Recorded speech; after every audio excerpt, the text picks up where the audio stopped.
ପ୍ରେରିତ ଅଧ୍ୟାୟ 12। ପ୍ରାୟ ସେହି ସମୟରେ ହେରୋଦ ରାଜା ମଣ୍ଡଳୀର କେତେକ ଜଣଙ୍କୁ ଅତ୍ୟାଚାର କରିବା ନିମନ୍ତେ ହସ୍ତକ୍ଷେପ କଲେ। ସେ ଯୋହନଙ୍କ ଭାଇ ଯାକୁବଙ୍କୁ ଖଡ୍ଗରେ ବଧ କଲେ।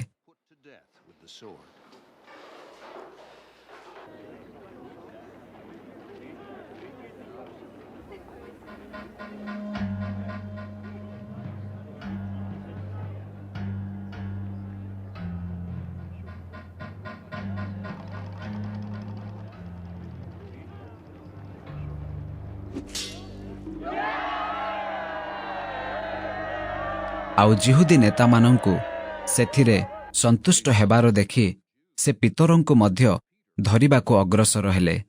ସେହି ସମୟରେ ଖମିର ଶୂନ୍ୟ ରୁଟିର ପର୍ବ ଥିଲା।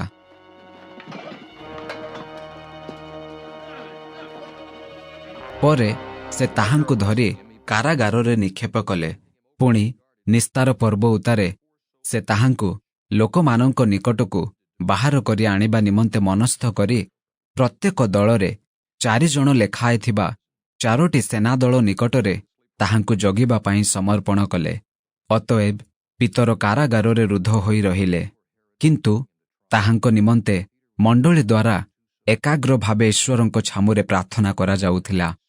କାରାଗାରରୁ ପିତରଙ୍କ ଉଦ୍ଧାର ପରେ ହେରୋଦ ଯେଉଁଦିନ ପିତରଙ୍କୁ ବାହାର କରି ଆଣିବା ପାଇଁ ଯାଉଥିଲେ, ସେହି ରାତିରେ ସେ 2ଟା ଜଞ୍ଜିରରେ ବନ୍ଧା ହୋଇ 2 ଜଣ ସୈନ୍ୟଙ୍କ ମଧ୍ୟରେ ଶୋଇଥିଲେ। ଆଉ ପ୍ରହରୀମାନେ ଦ୍ୱାର ସମ୍ମୁଖରେ କାରାଗାର ରକ୍ଷା କରୁଥିଲେ। ଆଉ ଦେଖ, ପ୍ରଭୁଙ୍କର ଜଣେ ଦୂତ ଉପସ୍ଥିତ ହେଲେ। ପୁଣି କୋଠରୀଟି ଆଲୋକମୟ ହେଲା। ଆଉ ସେ ପିତରଙ୍କ କକ୍ଷ ଦେଶରେ ଆଘାତ କରି ତାହାଙ୍କୁ ଉଠାଇ କହିଲେ, ଶୀଘ୍ର ଉଠ। ସେଥିରେ ତାହାଙ୍କ ହାତରୁ ଜଞ୍ଜିର ଖସି ପଡ଼ିଲା। ପୁଣି ଦୂତ ତାହାଙ୍କୁ କହିଲେ, କଟି ବନ୍ଧନ କର ଓ ପାଦୁକା ପିନ୍ଧ। ସେ ସେପରି କଲେ। ଆଉ ସେ ତାହାଙ୍କୁ କହିଲେ, ଆପଣା ବସ୍ତ୍ର ପିନ୍ଧି ମୋହର ପଛେ ପଛେ ଆସ।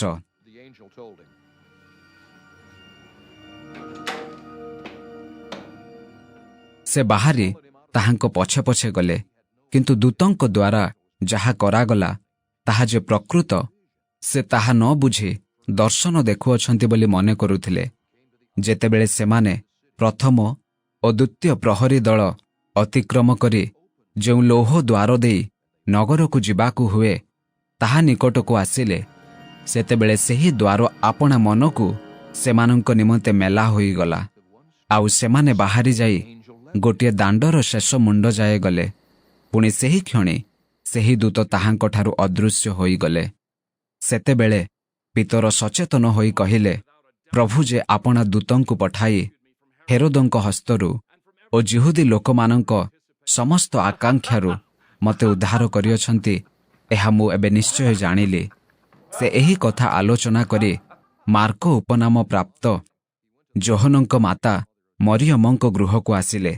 ସେହି ସ୍ଥାନରେ ଅନେକ ଏକତ୍ରିତ ହୋଇ ପ୍ରାର୍ଥନା କରୁଥିଲେ। ସେ ବାହାର ଦ୍ୱାରରେ ଆଘାତ କରନ୍ତେ ରୋଦା ନାମକ ଜଣେ ଦାସୀ କିଏ ବୋଲି ପଚାରିବାକୁ ଗଲା।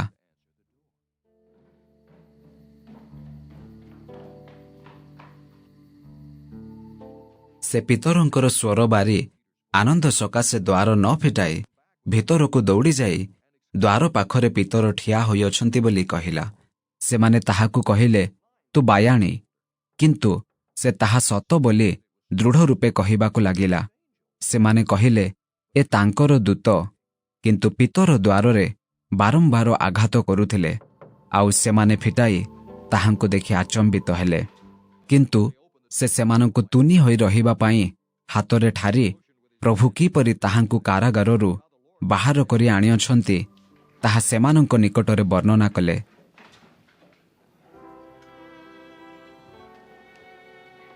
ପୁଣି ସେ କହିଲେ, ଏହି ସମସ୍ତ କଥା ଯାକୁବ ଓ ଭାଇମାନଙ୍କୁ ଜଣାଅ। ଆଉ ସେ ପ୍ରସ୍ଥାନ କରି ଅନ୍ୟ ସ୍ଥାନକୁ ଚାଲିଗଲେ। ସକାଳ ହେବା ପରେ ପିତର କୁଆଡ଼େ ଗଲେ ବୋଲି ସୈନ୍ୟମାନଙ୍କ ମଧ୍ୟରେ ବଡ଼ ଚହଳ ପଡ଼ିଗଲା। ଆଉ ହେରୋଦ ତାହାଙ୍କୁ ଖୋଜି ନ ପାଇବାରୁ ପ୍ରହରୀମାନଙ୍କୁ ପ୍ରଶ୍ନ କଲା ଉତ୍ତାରେ ସେମାନଙ୍କୁ ବଧ କରିବା ପାଇଁ ଆଜ୍ଞା ଦେଲେ। ପରେ ସେ ଜିହୁଦିଆ ପ୍ରଦେଶରୁ କାଇସରିଆ ସହରକୁ ଯାଇ ସେଠାରେ ରହିଲେ। ହେରୋଦଙ୍କ ମୃତ୍ୟୁ। ସେତେବେଳେ ହେରୋଦ ସୋରୋ ଓ ସିଦୋନ ଲୋକଙ୍କ ଉପରେ ଭୟଙ୍କର ଅସନ୍ତୁଷ୍ଟ ଥିଲେ। ଆଉ ସେମାନେ ଏକମତ ହୋଇ ତାହାଙ୍କ ନିକଟକୁ ଆସିଲେ ଓ ରାଜାଙ୍କ ଶୟନାଗାରର ଅଧ୍ୟକ୍ଷ ବ୍ଲାସ୍ତଙ୍କୁ ଆପଣାମାନଙ୍କ ସପକ୍ଷ କରି ଶାନ୍ତି ପ୍ରାର୍ଥନା କରିବାକୁ ଲାଗିଲେ, କାରଣ ରାଜାଙ୍କ ଦେଶରୁ ସେମାନଙ୍କ ଦେଶକୁ ଖାଦ୍ୟ ସାମଗ୍ରୀ ଯାଉଥିଲା। ଏଣୁ ଗୋଟିଏ ନିରୂପିତ ଦିନରେ ହେରୋଦ ରାଜବସ୍ତ୍ର ପରିଧାନ କରି ସିଂହାସନରେ ବସି ସେମାନଙ୍କ ନିକଟରେ ଗୋଟିଏ ଭାଷଣ ଦେଲେ। ସେଥିରେ ଲୋକମାନେ ପାଟି କରି କହିବାକୁ ଲାଗିଲେ, ଏ ତ ଦେବତାଙ୍କ ସ୍ୱର, ମନୁଷ୍ୟର ସ୍ୱର ନୁହେଁ।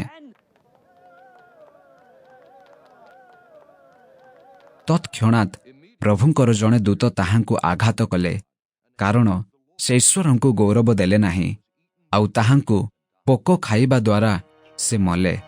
କିନ୍ତୁ ଈଶ୍ୱରଙ୍କ ବାକ୍ୟ ବୃଦ୍ଧି ପାଇ ଅଧିକ ବ୍ୟାପିବାକୁ ଲାଗିଲା।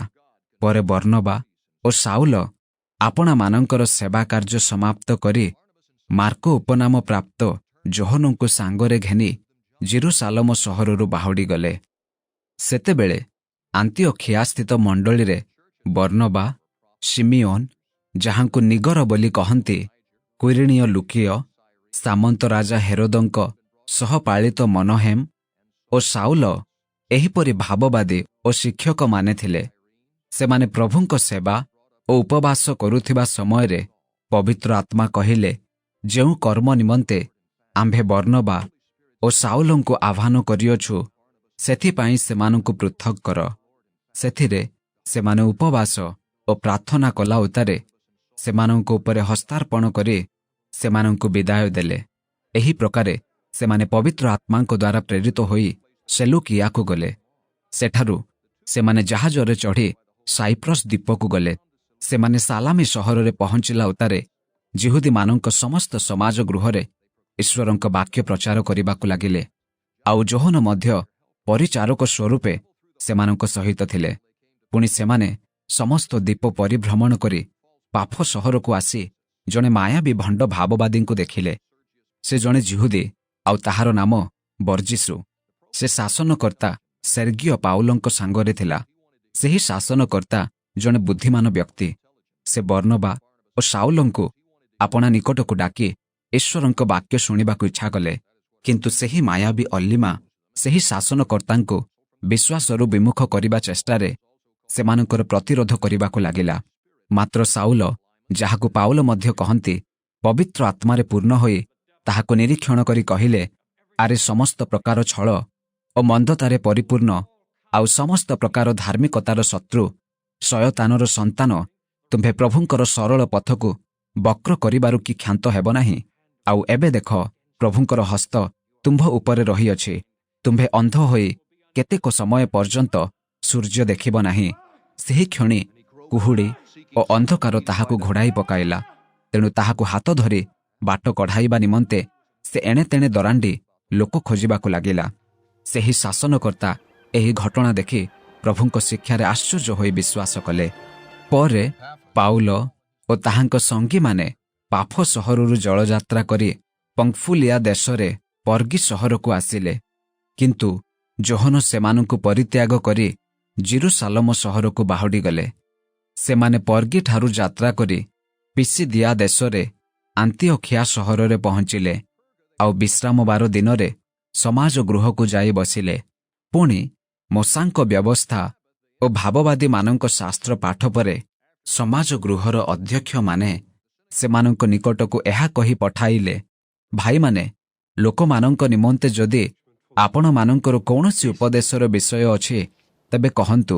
ସେଥିରେ ପାଉଲ ଠିଆ ହୋଇ ହସ୍ତରେ ସଙ୍କେତ କରି କହିବାକୁ ଲାଗିଲେ, ହେ ଇସ୍ରାଏଲୀୟ ଲୋକମାନେ ଓ ଈଶ୍ୱର ଭୟକାରୀମାନେ, ଶ୍ରବଣ କରନ୍ତୁ। ଏହି ଇସ୍ରାଏଲ ଜାତିର ଈଶ୍ୱର ଆମ୍ଭମାନଙ୍କ ପିତୃପୁରୁଷମାନଙ୍କୁ ମନୋନୀତ କଲେ। ଆଉ ସେମାନେ ମିଶର ଦେଶରେ ପ୍ରବାସ କରୁଥିବା ସମୟରେ ସେମାନଙ୍କୁ ଉନ୍ନତ କଲେ। ପୁଣି ପରାକ୍ରମୀ ବାହୁ ଦ୍ୱାରା ସେଠାରୁ ସେମାନଙ୍କୁ କଢ଼ାଇ ଆଣିଲେ। ପରେ ପ୍ରାୟ 40 ବର୍ଷ ପର୍ଯ୍ୟନ୍ତ ପ୍ରାନ୍ତରରେ ସେ ସେମାନଙ୍କ ବ୍ୟବହାର ସହ୍ୟ କଲେ। ପୁଣି କିଣାଣ ଦେଶରେ 7 ଗୋଟି ଜାତିକୁ ବିନାଶ କରି ପ୍ରାୟ 450 ବର୍ଷ ପର୍ଯ୍ୟନ୍ତ ସେମାନଙ୍କୁ ଆପଣା ଦେଶ ଅଧିକାର ସ୍ୱରୂପେ ଦେଲେ। ଏଥି ଉତ୍ତାରେ ଭାବବାଦୀ ସାମୁଏଲଙ୍କ ପର୍ଯ୍ୟନ୍ତ ବିଚାରକର୍ତ୍ତାମାନଙ୍କୁ ନିଯୁକ୍ତ କଲେ। ତତ୍ପରେ ସେମାନେ ଜଣେ ରାଜା ପାଇବା ନିମନ୍ତେ ପ୍ରାର୍ଥନା କଲେ, ଆଉ ଈଶ୍ୱର 40 ବର୍ଷ ପର୍ଯ୍ୟନ୍ତ ବିନ୍ୟାମିନ୍ ଗୋଷ୍ଠୀର କିଶଙ୍କ ପୁତ୍ର ସାଉଲଙ୍କୁ ସେମାନଙ୍କୁ ଦେଲେ। ପରେ ସେ ତାହାକୁ ପଦଚ୍ୟୁତ କରି ସେମାନଙ୍କର ରାଜା ହେବା ନିମନ୍ତେ ଦାଉଦଙ୍କୁ ଉତ୍ଥାପନ କଲେ। ସେ ମଧ୍ୟ ତାହାଙ୍କ ବିଷୟରେ ସାକ୍ଷ୍ୟ ଦେଇ କହିଲେ, ଆମ୍ଭେ ଯିଶିର ପୁତ୍ର ଦାଉଦଙ୍କୁ ପାଇଅଛୁ। ସେ ଆମ୍ଭର ମନର ମତ ବ୍ୟକ୍ତି। ସେ ସମସ୍ତ ବିଷୟରେ ଆମ୍ଭର ଇଚ୍ଛା ପାଳନ କରିବେ। ତାହାଙ୍କ ବଂଶରୁ ଈଶ୍ୱର ପ୍ରତିଜ୍ଞାନୁସାରେ ଇସ୍ରାଏଲ ନିମନ୍ତେ ଜଣେ ତ୍ରାଣକର୍ତ୍ତା ଅର୍ଥାତ୍ ଯୀଶୁଙ୍କୁ ଉତ୍ପନ୍ନ କରିଅଛନ୍ତି। ତାହାଙ୍କ ଆଗମନ ପୂର୍ବେ ଯୋହନ ସମସ୍ତ ଇସ୍ରାଏଲ ଲୋକଙ୍କ ନିକଟରେ ପ୍ରଥମରେ ମନ ପରିବର୍ତ୍ତନର ବାପ୍ତିସ୍ମ ଘୋଷଣା କରିଥିଲେ। ଆଉ ଯୋହନ ଆପଣାର ନିରୂପିତ କର୍ମ ସମାପ୍ତ କରୁ କରୁ କହିଲେ, ମୁଁ ଯେ ବୋଲି ତୁମ୍ଭେମାନେ ମନେ କରୁଅଛ, ମୁଁ ସେ ନୁହେଁ, କିନ୍ତୁ ଦେଖ, ମୋ ପଛରେ ଜଣେ ଆସୁଅଛନ୍ତି, ତାହାଙ୍କ ପାଦର ପାଦୁକା ଫିଟାଇବାକୁ ମୁଁ ଯୋଗ୍ୟ ନୁହେଁ। ହେ ଭାଇମାନେ, ଅବ୍ରାହମଙ୍କ ବଂଶର ସନ୍ତାନ ସନ୍ତତି ଓ ଆପଣାମାନଙ୍କ ମଧ୍ୟରୁ ଈଶ୍ୱର ଭୟକାରୀମାନେ ଆମ୍ଭମାନଙ୍କ ନିକଟକୁ ଏହି ପରିତ୍ରାଣର ବାକ୍ୟ ପ୍ରେରିତ ହୋଇଅଛି। କାରଣ ଜେରୁସାଲେମ ନିବାସୀମାନେ ଆଉ ସେମାନଙ୍କର ଅଧ୍ୟକ୍ଷଗଣ ତାହାଙ୍କୁ ପୁଣି ପ୍ରତି ବିଶ୍ରାମବାର ଦିନରେ ପାଠ କରାଯାଉଥିବା ଭାବବାଦୀମାନଙ୍କର ବାକ୍ୟ ସବୁକୁ ନ ଜାଣିବାରୁ ତାହାଙ୍କୁ ଦୋଷୀ କରି ସେ ସମସ୍ତ ସଫଳ କଲେ। ଆଉ ପ୍ରାଣଦଣ୍ଡର କୌଣସି କାରଣ ନ ପାଇଲେ ସୁଦ୍ଧା ତାହାଙ୍କୁ ବଧ କରିବା ନିମନ୍ତେ ପିଲାତଙ୍କୁ ନିବେଦନ କଲେ। ପୁଣି ତାହାଙ୍କ ବିଷୟରେ ଯାହା ସବୁ ଲେଖା ଅଛି ସେ ସମସ୍ତ ପୂର୍ଣ୍ଣ କଲା ଉତ୍ତାରେ ତାହାଙ୍କୁ କ୍ରୁଶରୁ ଓହ୍ଲାଇ ଆଣି ସମାଧିରେ ରଖିଦେଲେ। କିନ୍ତୁ ଈଶ୍ୱର ତାହାଙ୍କୁ ମୃତମାନଙ୍କ ମଧ୍ୟରୁ ଉଠାଇଲେ। ପୁଣି ଯେଉଁମାନେ ତାହାଙ୍କ ସହିତ ଗାଲିଲିରୁ ଜେରୁସାଲେମ ସହରକୁ ଆସିଥିଲେ, ସେମାନେ ଅନେକ ଦିନ ପର୍ଯ୍ୟନ୍ତ ତାହାଙ୍କ ଦର୍ଶନ ପାଇଲେ। ସେମାନେ ବର୍ତ୍ତମାନ ଲୋକମାନଙ୍କ ନିକଟରେ ତାହାଙ୍କର ସାକ୍ଷୀ। ଆଉ ପିତୃପୁରୁଷମାନଙ୍କ ନିକଟରେ କୃତ ପ୍ରତିଜ୍ଞା ବିଷୟରେ ଆମ୍ଭେମାନେ ଆପଣମାନଙ୍କୁ ଏହି ସୁସମାଚାର ଜଣାଉଅଛୁ ଯେ ଈଶ୍ୱର ଯୀଶୁଙ୍କୁ ଉତ୍ଥାପନ କରି ସେମାନଙ୍କର ସନ୍ତାନ ଯେ ଆମ୍ଭେମାନେ ଆମ୍ଭମାନଙ୍କ ପ୍ରତି ସେହି ପ୍ରତିଜ୍ଞା ସଫଳ କରିଅଛନ୍ତି। ଯେପରି ଦ୍ୱିତୀୟ ଗୀତ ସଂହିତାରେ ମଧ୍ୟ ଲେଖା ଅଛି, ତୁମ୍ଭେ ଆମ୍ଭର ପୁତ୍ର, ଆଜି ଆମ୍ଭେ ତୁମ୍ଭକୁ ଜନ୍ମ ଦେଲୁ। ସେ ଯେ ତାହାଙ୍କୁ ମୃତମାନଙ୍କ ମଧ୍ୟରୁ ଉଠାଇଅଛନ୍ତି, ପୁଣି ସେ ଯେ ଆଉ କ୍ଷୟ ସ୍ଥାନକୁ ଫେରିବେ ନାହିଁ, ଏହି ବିଷୟରେ ସେ ଏହି ପ୍ରକାର କହିଅଛନ୍ତି, ଆମ୍ଭେ ଦାଉଦଙ୍କ ନିକଟରେ ପ୍ରତିଜ୍ଞାତ ପବିତ୍ର ଓ ଅଟଳ ଆଶୀର୍ବାଦ ସବୁ ତୁମ୍ଭମାନଙ୍କୁ ପ୍ରଦାନ କରିବା। ପୁଣି ସେ ମଧ୍ୟ ଆଉ ଗୋଟିଏ ଗୀତ ସଂହିତାରେ କହିଅଛନ୍ତି, ତୁମ୍ଭେ ଆପଣା ପବିତ୍ର ଜଣକୁ କ୍ଷୟ ପାଇବାକୁ ଦେବ ନାହିଁ। ଦାଉଦ ତ ଆପଣା ସମକାଳୀନ ଲୋକମାନଙ୍କ ମଧ୍ୟରେ ଈଶ୍ୱରଙ୍କର ସଂକଳ୍ପ ଅନୁସାରେ ସେବକର କାର୍ଯ୍ୟ କଲା ଉତ୍ତାରେ ମହାନିଦ୍ରା ପ୍ରାପ୍ତ ହେଲେ ଏବଂ ଆପଣା ପିତୃପୁରୁଷମାନଙ୍କ ନିକଟରେ ସମାଧିସ୍ଥ ହୋଇ କ୍ଷୟ ପାଇଲେ। କିନ୍ତୁ ଯାହାଙ୍କୁ ଈଶ୍ୱର ଉଠାଇଅଛନ୍ତି ସେ କ୍ଷୟ ପାଇନାହାନ୍ତି। ଅତଏବ ହେ ଭାଇମାନେ, ଆପଣମାନେ ଏହା ଅବଗତ ହେଉନ୍ତୁ, ଏହି ବ୍ୟକ୍ତିଙ୍କ ଦ୍ୱାରା ଆପଣମାନଙ୍କ ନିକଟରେ ପାପ କ୍ଷମା ପ୍ରଚାର କରାଯାଉଅଛି। ପୁଣି ମୋଶାଙ୍କ ବ୍ୟବସ୍ଥା ଦ୍ୱାରା ଯେ ସମସ୍ତ ବିଷୟରୁ ଆପଣମାନେ ମୁକ୍ତ ହୋଇ ଧାର୍ମିକ ଗଣିତ ହୋଇପାରିଲେ ନାହିଁ, ବିଶ୍ୱାସକାରୀ ପ୍ରତ୍ୟେକ ଲୋକ ତାହାଙ୍କ ଦ୍ୱାରା ସେହି ସମସ୍ତ ବିଷୟରୁ ମୁକ୍ତ ହୋଇ ଧାର୍ମିକ ଗଣିତ ହୁଅନ୍ତି। ତେଣୁ ସାବଧାନ, କାଳେ ଭାବବାଦୀମାନଙ୍କ ଶାସ୍ତ୍ରରେ ଯାହା କୁହାଯାଇଅଛି ତାହା ଯେପରି ଆପଣମାନଙ୍କ ପ୍ରତି ନ ଘଟେ। ହେ ଅବଜ୍ଞାକାରୀମାନେ, ତୁମ୍ଭେମାନେ ଦେଖି ପୁଣି ଚମତ୍କୃତ ହୋଇ ବିନଷ୍ଟ ହୁଅ, ଯେଣୁ ଆମ୍ଭେ ତୁମ୍ଭମାନଙ୍କ ସମୟରେ ଗୋଟିଏ କାର୍ଯ୍ୟ ସାଧନ କରୁଅଛୁ। ଯଦି କେହି ସେହି କାର୍ଯ୍ୟ ତୁମ୍ଭମାନଙ୍କ ନିକଟରେ ବର୍ଣ୍ଣନା କରେ, ତେବେ ତୁମ୍ଭେମାନେ କୌଣସି ପ୍ରକାରେ ତାହା ବିଶ୍ୱାସ କରିବ ନାହିଁ। ସେମାନେ ବାହାରି ଯାଉଥିବା ସମୟରେ ଯେପରି ପରବର୍ତ୍ତୀ ବିଶ୍ରାମବାର ଦିନରେ ସେହି ସବୁ କଥା ସେମାନଙ୍କୁ କୁହାଯାଏ, ଏଥିପାଇଁ ସେମାନେ ବିନତି କରିବାକୁ ଲାଗିଲେ। ସଭା ସମାପ୍ତ ହେଲା ଉତ୍ତାରେ ଜିହୁଦୀ ଓ ଜିହୁଦୀ ମତାବଲମ୍ବୀ ଅଣଜିହୁଦୀମାନଙ୍କ ମଧ୍ୟରୁ ଅନେକେ ପାଉଲ ଓ ବର୍ଣ୍ଣବାଙ୍କ ପଛେ ପଛେ ଗଲେ। ସେମାନେ ସେମାନଙ୍କ ସହିତ କଥାବାର୍ତ୍ତା କରି ଈଶ୍ୱରଙ୍କ ଅନୁଗ୍ରହରେ ସ୍ଥିର ହୋଇ ରହିବାକୁ ସେମାନଙ୍କୁ ପ୍ରବର୍ତ୍ତାଇଲେ। ପୁଣି ପରବର୍ତ୍ତୀ ବିଶ୍ରାମବାର ଦିନରେ ପ୍ରାୟ ସମସ୍ତ ନଗରବାସୀ ଈଶ୍ୱରଙ୍କ ବାକ୍ୟ ଶୁଣିବା ନିମନ୍ତେ ଏକତ୍ରିତ ହେଲେ। କିନ୍ତୁ ଜିହୁଦୀମାନେ ଲୋକସମୂହଙ୍କୁ ଦେଖି ଈର୍ଷାରେ ପୂର୍ଣ୍ଣ ହେଲେ ପୁଣି ନିନ୍ଦା କରୁ କରୁ ପାଉଲଙ୍କ କଥାରେ ପ୍ରତିବାଦ କରିବାକୁ ଲାଗିଲେ। ସେଥିରେ ପାଉଲ ଓ ବର୍ଣ୍ଣବା ସାହସପୂର୍ବକ କହିଲେ, ପ୍ରଥମରେ ଆପଣମାନଙ୍କ ନିକଟରେ ଈଶ୍ୱରଙ୍କ ବାକ୍ୟ କୁହାଯିବା ଆବଶ୍ୟକ ଥିଲା। ଆପଣମାନେ ତାହା ଅଗ୍ରାହ୍ୟ କରି ଆପଣା ଆପଣାକୁ ଅନନ୍ତ ଜୀବନର ଅଯୋଗ୍ୟ ବୋଲି ବିଚାର କରୁଥିବାରୁ ଦେଖନ୍ତୁ, ଆମ୍ଭେମାନେ ଅଣଜିହୁଦୀମାନଙ୍କ ନିକଟକୁ ଯାଉଅଛୁ, କାରଣ ପ୍ରଭୁ ଆମ୍ଭମାନଙ୍କୁ ଏହି ପ୍ରକାର ଆଜ୍ଞା ଦେଇଅଛନ୍ତି। ଆମ୍ଭେ ତୁମ୍ଭକୁ ଅଣଜିହୁଦୀମାନଙ୍କ ନିମନ୍ତେ ଆଲୋକ ସ୍ୱରୂପେ ସ୍ଥାପନ କରିଅଛୁ, ଯେପରି ତୁମ୍ଭେ ପୃଥିବୀର ପ୍ରାନ୍ତ ପର୍ଯ୍ୟନ୍ତ ପରିତ୍ରାଣ ଆଣିବ। ଅଣଜିହୁଦୀମାନେ ଏହା ଶୁଣି ଆନନ୍ଦିତ ହେଲେ, ଆଉ ଈଶ୍ୱରଙ୍କ ବାକ୍ୟର ଗୌରବ କରିବାକୁ ଲାଗିଲେ। ପୁଣି ଯେତେ ଲୋକ ଅନନ୍ତ ଜୀବନ ନିମନ୍ତେ ନିରୂପିତ ହୋଇଥିଲେ, ସେମାନେ ବିଶ୍ୱାସ କଲେ, ଆଉ ସମୁଦାୟ ଅଞ୍ଚଳରେ ପ୍ରଭୁଙ୍କର ବାକ୍ୟ ବ୍ୟାପିଗଲା। କିନ୍ତୁ ଜିହୁଦୀ ମତାବଲମ୍ବୀ ଅଣଜିହୁଦୀ ପ୍ରମୁଖ ମହିଳାମାନଙ୍କୁ ଓ ନଗରର ପ୍ରଧାନ ପ୍ରଧାନ ବ୍ୟକ୍ତିଙ୍କୁ ଜିହୁଦୀମାନେ ଉତ୍ତେଜିତ କଲେ। ପୁଣି ପାଉଲ ଓ ବର୍ଣ୍ଣବାଙ୍କ ପ୍ରତି ତାଡ଼ନା ଘଟାଇ ଆପଣାମାନଙ୍କ ସୀମାରୁ ସେମାନଙ୍କୁ ବାହାର କରିଦେଲେ। ସେଥିରେ ସେମାନେ ଆପଣା ଆପଣା ପାଦର ଧୂଳି ସେମାନଙ୍କ ବିରୁଦ୍ଧରେ ଝାଡ଼ିଦେଇ ଇକୋନିୟ ସହରକୁ ଗଲେ, ଆଉ ଶିଷ୍ୟମାନେ ଆନନ୍ଦରେ ଓ ପବିତ୍ର ଆତ୍ମାରେ ପୂର୍ଣ୍ଣ ହେବାକୁ ଲାଗିଲେ। ଇକୋନିୟରେ ମଧ୍ୟ ସେହି ପ୍ରକାର ଘଟିଲା। ପାଉଲ ଓ ବର୍ଣ୍ଣବା ଜିହୁଦୀମାନଙ୍କ ସମାଜ ଗୃହରେ ପ୍ରବେଶ କରି ଏପରି କଥା କହିଲେ ଯେ, ଜିହୁଦୀ ଓ ଗ୍ରୀକମାନଙ୍କ ମଧ୍ୟରୁ ବହୁ ସଂଖ୍ୟକ ଲୋକ ବିଶ୍ୱାସ କଲେ। କିନ୍ତୁ ଯେଉଁ ଜିହୁଦୀମାନେ ବିଶ୍ୱାସ କଲେ ନାହିଁ, ସେମାନେ ଅଣଜିହୁଦୀମାନଙ୍କର ମନକୁ ଉତ୍ତେଜିତ କରି ଭାଇମାନଙ୍କ ବିରୁଦ୍ଧରେ ମନ୍ଦଭାବ ଜନ୍ମାଇ ଦେଲେ। ସେମାନେ ଅନେକ ଦିନ ପର୍ଯ୍ୟନ୍ତ ସେହି ସ୍ଥାନରେ ରହି ପ୍ରଭୁଙ୍କ ଉପରେ ନିର୍ଭର କରି ସାହସରେ ପ୍ରଚାର କଲେ, ଆଉ ସେ ସେମାନଙ୍କ ହସ୍ତ ଦ୍ୱାରା ନାନା ଲକ୍ଷଣ ଓ ଅଦ୍ଭୁତ କର୍ମ ସାଧନ କରି ଆପଣା ଅନୁଗ୍ରହ ବାକ୍ୟ ସପକ୍ଷରେ ସାକ୍ଷ୍ୟ ଦେଲେ। କିନ୍ତୁ ନଗରର ଲୋକସମୂହ ଦୁଇ ଦଳ ହେଲେ, ଦଳେ ଜିହୁଦୀମାନଙ୍କ ପକ୍ଷରେ ଆଉ ଦଳେ ପ୍ରେରିତମାନଙ୍କ ପକ୍ଷରେ। ଯେତେବେଳେ ଅଣଜିହୁଦୀ ଓ ଜିହୁଦୀମାନେ ସେମାନଙ୍କର ଅଧ୍ୟକ୍ଷମାନଙ୍କ ସହିତ ସେମାନଙ୍କ ପ୍ରତି ଦୌରାତ୍ମ୍ୟ କରିବାକୁ ଓ ପଥର ଫୋପାଡ଼ିବାକୁ ଉଠିଲେ, ସେତେବେଳେ ସେମାନେ ତାହା ଜାଣିପାରି ଲୁକାୟନିଆ ଦେଶରେ ଲୁସ୍ତ୍ରା ଓ ଦର୍ବୀ ସହର ପୁଣି ଚାରିଆଡ଼ର ଅଞ୍ଚଳକୁ ପଳାଇଗଲେ, ଆଉ ସେମାନେ ସେଠାରେ ସୁସମାଚାର ପ୍ରଚାର କରିବାକୁ ଲାଗିଲେ। ଲୁସ୍ତ୍ରା ଓ ଦର୍ବୀରେ କାର୍ଯ୍ୟ। ଲୁସ୍ତ୍ରାରେ ଜଣେ ଲୋକ ରହୁଥିଲା, ତାହାର ପାଦ ଦୁର୍ବଳ, ସେ ମାତୃଗର୍ଭରୁ ଖଞ୍ଜ, ଆଉ ସେ କେବେ ଚାଲିନଥିଲା। ସେହି ଲୋକଟି ପାଉଲଙ୍କ ପ୍ରଚାର ଶୁଣୁଥିଲା। ପାଉଲ ତାହାକୁ ଏକ ଦୃଷ୍ଟିରେ ଚାହିଁ ସୁସ୍ଥ ହେବା ପାଇଁ ତାହାର ବିଶ୍ୱାସ ଥିବାର ଦେଖି ଉଚ୍ଚ ସ୍ୱରରେ କହିଲେ, ତୁମ୍ଭର ପାଦର ଭାର ଦେଇ ସିଧା ଠିଆ ହୁଅ।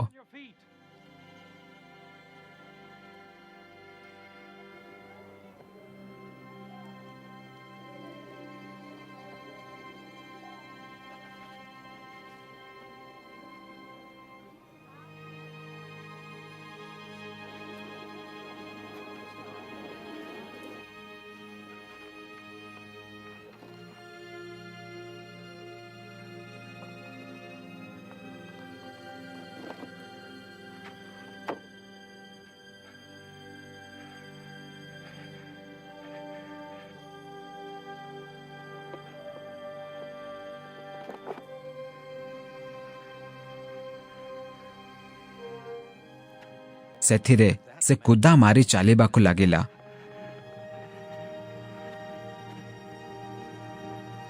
ପାଉଲ ଯାହା କରିଅଛନ୍ତି ଲୋକସମୂହ ତାହା ଦେଖି ଲୁକାୟନିଆ ଭାଷାରେ ଉଚ୍ଚ ସ୍ୱରରେ କହିବାକୁ ଲାଗିଲେ, ଦେବତାମାନେ ମନୁଷ୍ୟ ରୂପରେ ଆମ୍ଭମାନଙ୍କ ମଧ୍ୟକୁ ଓହ୍ଲାଇ ଆସିଅଛନ୍ତି।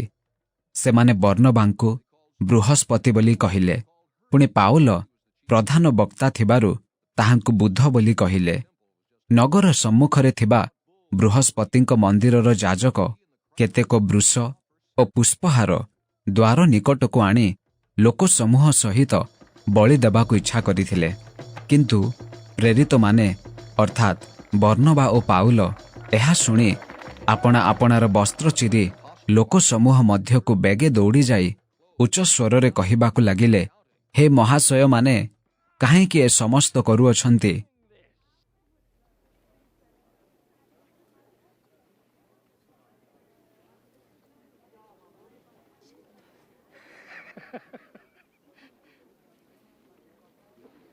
ଆମ୍ଭେମାନେ ମଧ୍ୟ ଆପଣମାନଙ୍କ ପରି ସୁଖ ଦୁଃଖ ଭୋଗୀ ମନୁଷ୍ୟ। ଆପଣମାନଙ୍କ ନିକଟରେ ଏହି ସୁସମାଚାର ପ୍ରଚାର କରୁଅଛୁ। to the living God. ଯେପରି ଆପଣମାନେ ଏହି ସବୁ ଅସାର ବସ୍ତୁଠାରୁ ବିମୁଖ ହୋଇ ଜୀବନ୍ତ ଈଶ୍ୱରଙ୍କ ପ୍ରତି ଫେରନ୍ତି। ସେ ଆକାଶମଣ୍ଡଳ, ପୃଥିବୀ, ସମୁଦ୍ର ଓ ସେ ସବୁରେ ଥିବା ସମସ୍ତ ସୃଷ୍ଟି କରିଅଛନ୍ତି। In them.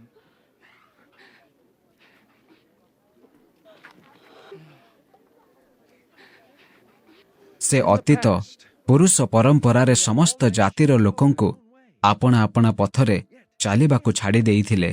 ତଥାପି ସେ ଆପଣାକୁ ସାକ୍ଷ୍ୟ ବିହୀନ କରି ରଖିନାହାନ୍ତି, କାରଣ ସେ ମଙ୍ଗଳ କରିଅଛନ୍ତି ଆଉ ଆକାଶରୁ ବୃଷ୍ଟି ଓ ଫଳଦାୟକ ଋତୁଗୁଡ଼ିକ ଦେଇ ଭକ୍ଷ୍ୟ ଓ ଆନନ୍ଦରେ ଆପଣମାନଙ୍କ ହୃଦୟ ପରିତୃପ୍ତ କରିଅଛନ୍ତି। ଏହି ସବୁ କଥା କହି ସେମାନେ ଅତି କଷ୍ଟରେ ସେମାନଙ୍କ ଉଦ୍ଦେଶ୍ୟରେ ବଳିଦାନ କରିବାରୁ ଲୋକସମୂହଙ୍କୁ ନିବୃତ୍ତ କଲେ।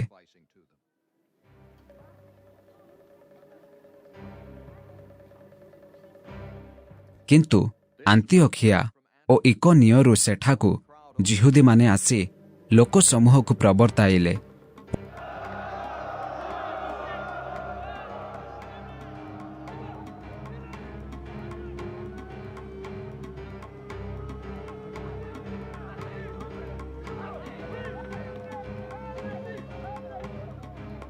ପୁଣି ପାଉଲଙ୍କୁ ପଥର ମାରି ସେ ମରିଅଛନ୍ତି ବୋଲି ମନେକରି ବାହାରକୁ ଟାଣି ଘେନିଗଲେ।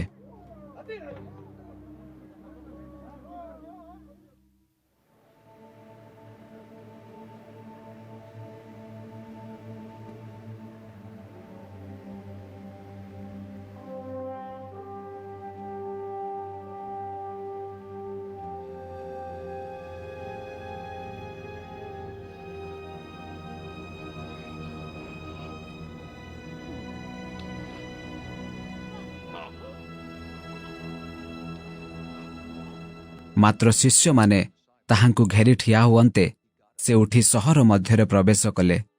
ପରଦିନ ସେ ବର୍ଣ୍ଣବାଙ୍କ ସହିତ ଦର୍ବିକୁ ବାହାରିଗଲେ।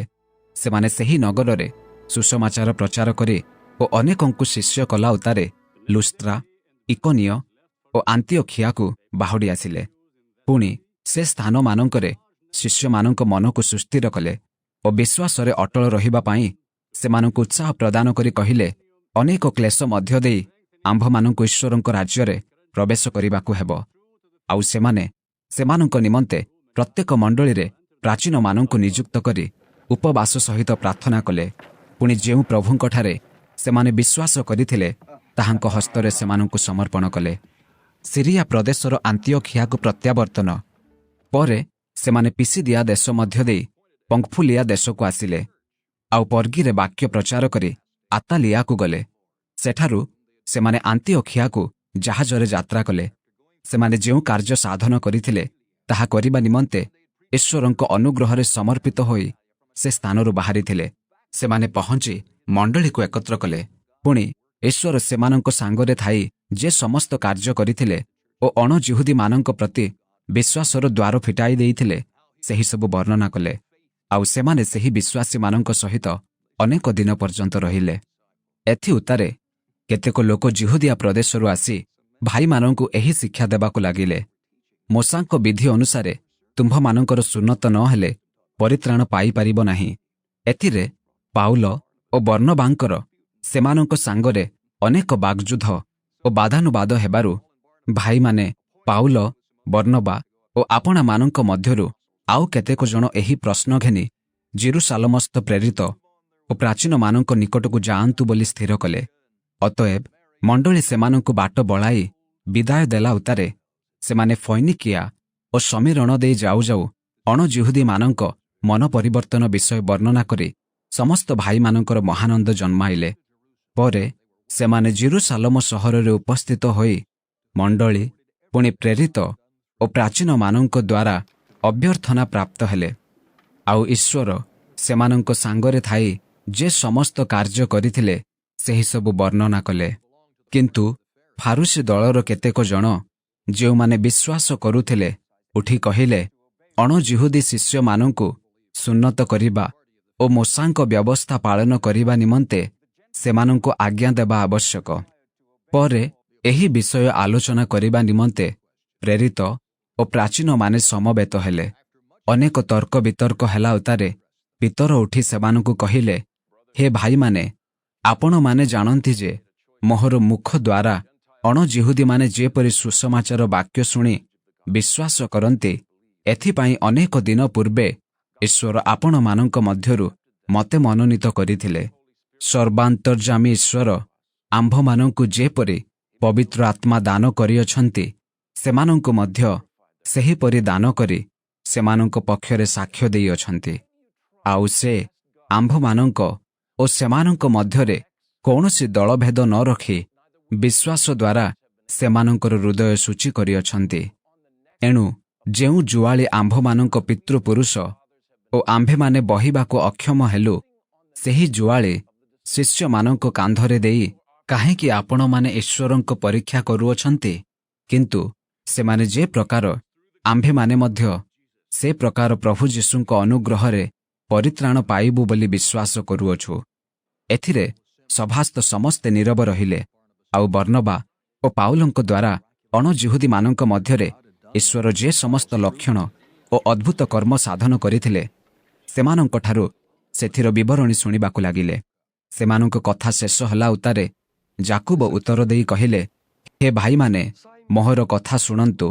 ଈଶ୍ୱର ଆପଣା ନାମ ନିମନ୍ତେ ଅଣଜିହୁଦୀମାନଙ୍କ ମଧ୍ୟରୁ ଦଳେ ଲୋକ ଗ୍ରହଣ କରିବା ପାଇଁ କି ପ୍ରକାରେ ପ୍ରଥମେ ସେମାନଙ୍କ ପ୍ରତି କୃପାଦୃଷ୍ଟି କରିଥିଲେ, ତାହା ସିମୋନ ବର୍ଣ୍ଣନା କରିଅଛନ୍ତି।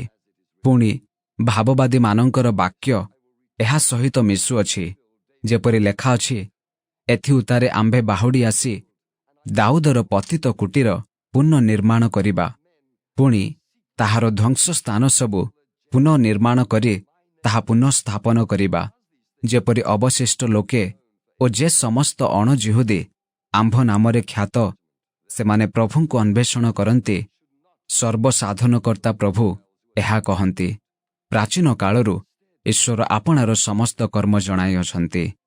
ଅତଏବ ମୋହର ବିଚାର ଏହି, ଅଣଜିହୁଦୀମାନଙ୍କ ମଧ୍ୟରୁ ଯେଉଁମାନେ ଈଶ୍ୱରଙ୍କ ପ୍ରତି ଫେରନ୍ତି, ସେମାନଙ୍କୁ ଆମ୍ଭେମାନେ ଭାରଗ୍ରସ୍ତ କରିବା ନାହିଁ, କିନ୍ତୁ ପ୍ରତିମା ସମ୍ବନ୍ଧୀୟ ଅଶୁଚିତା, ଯୌନ କ୍ରିୟା, ଶ୍ୱାସରୋଧ ଦ୍ୱାରା ମୃତ ପ୍ରାଣୀ ଓ ରକ୍ତରୁ ପୃଥକ୍ ରହିବା ନିମନ୍ତେ ଆମ୍ଭେମାନେ ସେମାନଙ୍କୁ ଲେଖୁ। କାରଣ ପ୍ରାଚୀନ କାଳରୁ ପ୍ରତି ନଗରରେ ମୂଷାଙ୍କର ପ୍ରଚାରକମାନେ ଅଛନ୍ତି, ଯେଣୁ ପ୍ରତି ବିଶ୍ରାମବାର ଦିନରେ ସମାଜ ଗୃହ ସମୂହରେ ତାହାଙ୍କ ବ୍ୟବସ୍ଥା ପାଠ କରାଯାଉଅଛି। ସେତେବେଳେ ପ୍ରେରିତ ଓ ପ୍ରାଚୀନମାନେ ସମସ୍ତ ମଣ୍ଡଳୀ ସହିତ ଆପଣମାନଙ୍କ ମଧ୍ୟରୁ ଲୋକ, ଅର୍ଥାତ୍ ଭ୍ରାତୃବୃନ୍ଦଙ୍କ ମଧ୍ୟରେ ଅଗ୍ରଗଣ୍ୟ ବର୍ଷବା ନାମରେ ଖ୍ୟାତ ଜିହୁଦା ଓ ଶିଲାଙ୍କୁ ମନୋନୀତ କରି ପାଉଲ ଓ ବର୍ଣ୍ଣବାଙ୍କ ସହିତ ଆନ୍ତିଓଖିଆକୁ ପଠାଇବାକୁ ନିଷ୍ପତ୍ତି ନେଲେ। ଆଉ ସେମାନେ ସେମାନଙ୍କ ହାତରେ ଏହା ଲେଖି ପଠାଇଲେ, ଆନ୍ତିଓଖିଆ, ସିରିଆ ଓ କିଲିକିଆସ୍ଥ ଅଣଜିହୁଦୀ ଭ୍ରାତୃବୃନ୍ଦଙ୍କୁ ପ୍ରେରିତ ଓ ପ୍ରାଚୀନ ଭ୍ରାତୃବୃନ୍ଦଙ୍କର ନମସ୍କାର। ଆମ୍ଭେମାନେ ଶୁଣିଅଛୁ ଯେ ଆମ୍ଭେମାନେ ଯେଉଁ ଲୋକମାନଙ୍କୁ କୌଣସି ଆଜ୍ଞା ଦେଇନାହୁଁ, ଆମ୍ଭମାନଙ୍କ ମଧ୍ୟରୁ ଏ ପ୍ରକାର କେତେକ ଲୋକ କଥା ଦ୍ୱାରା ଆପଣମାନଙ୍କର ମନକୁ ଅସ୍ଥିର କରି ଆପଣମାନଙ୍କୁ ବିଚଳିତ କରିଅଛନ୍ତି। ଏଥି ନିମନ୍ତେ ଆମ୍ଭମାନଙ୍କର ପ୍ରିୟ ପାତ୍ର ଯେଉଁ ବର୍ଣ୍ଣବା ଓ ପାଉଲ ଆମ୍ଭମାନଙ୍କ ପ୍ରଭୁ ଯୀଶୁଖ୍ରୀଷ୍ଟଙ୍କ ନାମ ନିମନ୍ତେ ପ୍ରାଣପଣ କରିଅଛନ୍ତି, ଆମ୍ଭେମାନେ ଏକମତ ହୋଇ କେତେକ ଲୋକଙ୍କୁ ମନୋନୀତ କରି ସେମାନଙ୍କ ସହିତ ଆପଣମାନଙ୍କ ନିକଟକୁ ପଠାଇବା ବିହିତ ବୁଝିଲୁ। ଏଣୁ ଆମ୍ଭେମାନେ ଜିହୁଦା ଓ ଶିଲାଙ୍କୁ ପଠାଇଲୁ। ଏମାନେ ମଧ୍ୟ ମୁଖରେ ଆପଣମାନଙ୍କୁ ସେହି ସମସ୍ତ କଥା ଜଣାଇଦେବେ। କାରଣ ପ୍ରତିମା ନିକଟରେ ଉତ୍ସର୍ଗୀକୃତ ପ୍ରସାଦ, ରକ୍ତ, ଶ୍ୱାସରୋଧ ଦ୍ୱାରା ମୃତ ପ୍ରାଣୀର ମାଂସ ଓ ଯୌନ କ୍ରିୟାଠାରୁ ପୃଥକ୍ ରହିବା, ଏହି କେତୋଟି ଆବଶ୍ୟକୀୟ ବିଷୟ ବ୍ୟତୀତ ଆପଣମାନଙ୍କ ଉପରେ ଆଉ ଅଧିକ ଭାର ନ ଦେବାକୁ ପବିତ୍ର ଆତ୍ମା ଓ ଆମ୍ଭମାନଙ୍କ ଦୃଷ୍ଟିରେ ଉତ୍ତମ ଦେଖାଗଲା। ଏହିସବୁରୁ ଆପଣ ଆପଣାକୁ ଯତ୍ନ ସହ ରକ୍ଷା କଲେ ଆପଣମାନଙ୍କର ଭଲ ହେବ, ଆପଣମାନଙ୍କର ମଙ୍ଗଳ ହେଉ। ସେମାନେ ବିଦାୟ ହୋଇ ଆନ୍ତିଓଖିଆକୁ ଆସିଲେ, ଆଉ ଶିଷ୍ୟ ସମୂହକୁ ଏକତ୍ର କରି ପତ୍ର ଖଣ୍ଡିକ ଦେଲେ। ସେମାନେ ତାହା ପାଠ କରି ଆଶ୍ୱାସନା ପାଇ ଆନନ୍ଦିତ ହେଲେ। ପୁଣି ଜିହୁଦା ଓ ଶିଲା ନିଜେ ନିଜେ ମଧ୍ୟ ଭାବବାଦୀ ଥିବାରୁ ଅନେକ କଥା ଦ୍ୱାରା ଭାଇମାନଙ୍କୁ ଉତ୍ସାହ ଦେଇ ସେମାନଙ୍କୁ ସୁସ୍ଥିର କଲେ। ଆଉ ସେମାନେ ସେଠାରେ କେତେକ କାଳ ରହିଲା ପରେ ସେମାନଙ୍କୁ ପ୍ରେରଣ କରିଥିବା ଲୋକମାନଙ୍କ ନିକଟକୁ ବାହୁଡ଼ି ଯିବାକୁ ଭାଇମାନଙ୍କଠାରୁ ଶାନ୍ତିରେ ବିଦାୟ ନେଲେ। କିନ୍ତୁ ଶିଲା ସେଠାରେ ରହିବା ଉତ୍ତମ ମନେ କଲେ। ପୁଣି ପାଉଲ ଓ ବର୍ଣ୍ଣବା ଆନ୍ତିଓଖିଆରେ ରହି ଅନ୍ୟାନ୍ୟ ଅନେକ ଲୋକଙ୍କ ସହିତ ମଧ୍ୟ ପ୍ରଭୁଙ୍କ ବାକ୍ୟ ଶିକ୍ଷା ଦେଇ ସୁସମାଚାର ପ୍ରଚାର କରିବାକୁ ଲାଗିଲେ। ପାଉଲ ଓ ବର୍ଣ୍ଣବାଙ୍କ ମଧ୍ୟରେ ବିଚ୍ଛେଦ କେତେକ ଦିନ ପରେ ପାଉଲ ବର୍ଣ୍ଣବାଙ୍କୁ କହିଲେ, ଆସ, ଆମ୍ଭେମାନେ ଯେଉଁ ସବୁ ନଗରରେ ପ୍ରଭୁଙ୍କର ବାକ୍ୟ ପ୍ରଚାର କରିଥିଲୁ, ସେହି ସମସ୍ତ ନଗରକୁ ଏବେ ବାହୁଡ଼ି ଯାଇ ଭାଇମାନଙ୍କୁ ସାକ୍ଷାତ କରି ସେମାନେ କି ପ୍ରକାର ଅଛନ୍ତି ଦେଖିବା। ସେଥିରେ ମାର୍କ ନାମରେ ଖ୍ୟାତ ଯୋହନଙ୍କୁ ମଧ୍ୟ ସାଙ୍ଗରେ ଘେନିଯିବା ପାଇଁ ବର୍ଣ୍ଣବାଙ୍କର ଇଚ୍ଛା ଥିଲା। କିନ୍ତୁ ସେ ସେମାନଙ୍କୁ ଛାଡ଼ି ପଙ୍କ୍ଫୁଲିଆରୁ ଚାଲି ଆସିଥିଲେ ଓ ସେମାନଙ୍କ ସହିତ କାର୍ଯ୍ୟକୁ ଯାଇନଥିଲେ। ତାହାଙ୍କୁ ସାଙ୍ଗରେ ନେବାକୁ ପାଉଲ ଉଚିତ ମନେ କଲେ ନାହିଁ। ସେଥିରେ ଘୋର ବିବାଦ ଘଟିବାରୁ ସେମାନେ ପରସ୍ପରଠାରୁ ପୃଥକ ହେଲେ। ବର୍ଣ୍ଣବା ମାର୍କଙ୍କୁ ସାଙ୍ଗରେ ଘେନି ଜାହାଜରେ ସାଇପ୍ରସ୍ ଦ୍ୱୀପକୁ ଗମନ କଲେ। କିନ୍ତୁ ପାଉଲ ଶିଲାଙ୍କୁ ମନୋନୀତ କରି ଭାଇମାନଙ୍କ ଦ୍ୱାରା ପ୍ରଭୁଙ୍କ ଅନୁଗ୍ରହରେ ସମର୍ପିତ ହୋଇ ପ୍ରସ୍ଥାନ କଲେ। ଆଉ ସେ ସିରିଆ ଓ କିଲିକିଆ ଦେଇ ଯାଉ ଯାଉ ମଣ୍ଡଳୀ ସମୂହକୁ ସୁସ୍ଥିର କଲେ। ପରେ ପାଉଲ ଦର୍ବି ଓ ଲୁସ୍ତ୍ରାକୁ ମଧ୍ୟ ଆସିଲେ। ଆଉ ଦେଖ, ସେ ସ୍ଥାନରେ ତିମୋଥି ନାମରେ ଜଣେ ଶିଷ୍ୟ ଥିଲେ। ସେ ଜଣେ ବିଶ୍ୱାସିନୀ ଯିହୁଦୀ ମହିଳାର ପୁତ୍ର, କିନ୍ତୁ ତାହାଙ୍କର ପିତା ଜଣେ ଗ୍ରୀକ୍ ଲୋକ। ଲୁସ୍ତ୍ରା ଓ ଇକୋନିୟରେ ଥିବା ଭାଇମାନେ ତାହାଙ୍କ ସୁଖ୍ୟାତି କରୁଥିଲେ। ତାହାଙ୍କୁ ସାଙ୍ଗରେ ନେଇଯିବାକୁ ପାଉଲ ଇଚ୍ଛା କଲେ, ଆଉ ସେହି ସବୁ ଅଞ୍ଚଳରେ ଥିବା ଯିହୁଦୀମାନଙ୍କ ହେତୁ ତାହାଙ୍କୁ ଘେନିଯାଇ ସୁନ୍ନତ କଲେ, କାରଣ ତାହାଙ୍କର ପିତା ଜଣେ ଗ୍ରୀକ୍ ଲୋକ ବୋଲି ସମସ୍ତେ ଜାଣିଥିଲେ। ପୁଣି ସେମାନେ ନଗର ସମୂହ ଦେଇ ଯାଉ ଯାଉ ଜେରୁସାଲମସ୍ଥ ପ୍ରେରିତ ଓ ପ୍ରାଚୀନମାନଙ୍କ ଦ୍ୱାରା ନିରୂପିତ ଆଜ୍ଞା ସବୁ ପାଳନ କରିବା ନିମନ୍ତେ ସେମାନଙ୍କ ନିକଟରେ ସମର୍ପଣ କରୁଥିଲେ। ଏହି ପ୍ରକାରେ ମଣ୍ଡଳୀ ସମୂହ ବିଶ୍ୱାସରେ ଦୃଢ଼ୀଭୂତ ହୋଇ ଦିନକୁ ଦିନ ସଂଖ୍ୟାରେ ବୃଦ୍ଧି ପାଇବାକୁ ଲାଗିଲା। ସେମାନେ ଏସିଆ ଦେଶରେ ବାକ୍ୟ ପ୍ରଚାର କରିବାକୁ ପବିତ୍ର ଆତ୍ମାଙ୍କ ଦ୍ୱାରା ନିବାରିତ ହୋଇ ଫ୍ରୁଗିଆ ଓ ଗାଲାତୀୟ ଅଞ୍ଚଳ ଦେଇ ଯାତ୍ରା କଲେ। ଆଉ ସେମାନେ ମୁସିଆ ନିକଟରେ ଉପସ୍ଥିତ ହୋଇ ବିଥୁନିଆ ପ୍ରଦେଶକୁ ଯିବା ପାଇଁ ଚେଷ୍ଟା କଲେ, କିନ୍ତୁ ଯୀଶୁଙ୍କର ଆତ୍ମା ସେମାନଙ୍କୁ ଅନୁମତି ଦେଲେ ନାହିଁ। ସେମାନେ ମୁସିଆ ପାଖ ଦେଇ ତ୍ରୋୟା ସହରକୁ ଆସିଲେ।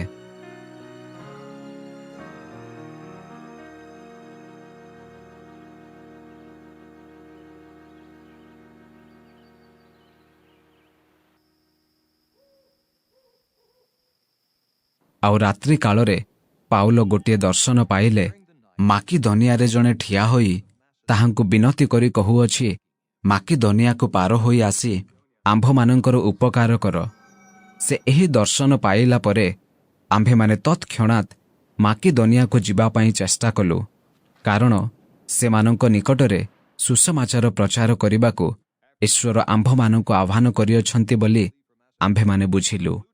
ଲୁଦିଆଙ୍କ ମନ ପରିବର୍ତ୍ତନ। ତେଣୁ ତ୍ରୋୟା ସହରରୁ ଜାହାଜରେ ଆମ୍ଭେମାନେ ସଳଖ ପଥରେ ସାମୋଥ୍ରାକି ଦ୍ୱୀପକୁ ଓ ପରଦିନ ନିଆପୋଲି ସହରକୁ ଗଲୁ। ସେଠାରୁ ଫିଲିପିକୁ ଗଲୁ। ଏହା ମାକିଦନିଆ ଅଞ୍ଚଳର ଏକ ପ୍ରଧାନ ନଗର, ପୁଣି ଗୋଟିଏ ରୋମୀୟ ଉପନିବେଶ। ସେହି ନଗରରେ ଆମ୍ଭେମାନେ କେତେକ ଦିନ ରହିଲୁ। ବିଶ୍ରାମବାର ଦିନରେ ଆମ୍ଭେମାନେ ନଗର ଦ୍ୱାରରୁ ବାହାରି ନଦୀ କୂଳକୁ ଗଲୁ। ସେଠାରେ ପ୍ରାର୍ଥନାର ସ୍ଥାନ ଅଛି ବୋଲି ଆମ୍ଭେମାନେ ମନେ କରିଥିଲୁ। ଆଉ ଆମ୍ଭେମାନେ ବସି ସମବେତ ହୋଇଥିବା ମହିଳାମାନଙ୍କ ସହିତ କଥା କହିବାକୁ ଲାଗିଲୁ। ପୁଣି ଥୁୟାଥିରା ନଗରର ବାଇଗଣିଆ ବସ୍ତ୍ର ବିକ୍ରୟକାରିଣୀ ଲୁଦିଆ ନାମ୍ନୀ ଜଣେ ମହିଳା, ଯେ ଈଶ୍ୱର ଭକ୍ତିନୀ ଥିଲେ, ସେ ଆମ୍ଭମାନଙ୍କର କଥା ଶୁଣୁଥିଲେ। ସେ ଯେପରି ପାଉଲଙ୍କର କହିଥିବା ବିଷୟ ପ୍ରତି ମନୋଯୋଗ କରନ୍ତି, ଏଥି ନିମନ୍ତେ ପ୍ରଭୁ ତାହାଙ୍କର ହୃଦୟ ଫିଟାଇ ଦେଲେ। ପୁଣି ସେ ଓ ତାହାଙ୍କର ପରିବାର ବାପ୍ତିଜିତ ହେଲା ଉତ୍ତାରେ ସେ ଆମ୍ଭମାନଙ୍କୁ ବିନତି କରି କହିଲେ, ଆପଣମାନେ ଯଦି ମୋତେ ପ୍ରଭୁଙ୍କ ନିକଟରେ ବିଶ୍ୱସ୍ତ ବୋଲି ବିଚାର କରିଥାନ୍ତି, ତେବେ ମୋହର ଗୃହକୁ ଆସି ବାସ କରନ୍ତୁ। ଆଉ ସେ ଆମ୍ଭମାନଙ୍କୁ ବାଧ୍ୟ କଲେ। ଦିନେ ଆମ୍ଭେମାନେ ପ୍ରାର୍ଥନା ସ୍ଥାନକୁ ଯାଉ ଯାଉ ଦୈବଜ୍ଞ ଆତ୍ମାବିଷ୍ଟ ଜଣେ ଦାସୀ ଆମ୍ଭମାନଙ୍କୁ ଭେଟିଲା। ତାହାର ଭାଗ୍ୟ ଗଣନା ଦ୍ୱାରା ତାହାର କର୍ତ୍ତାମାନଙ୍କର ବହୁତ ଲାଭ ହେଉଥିଲା।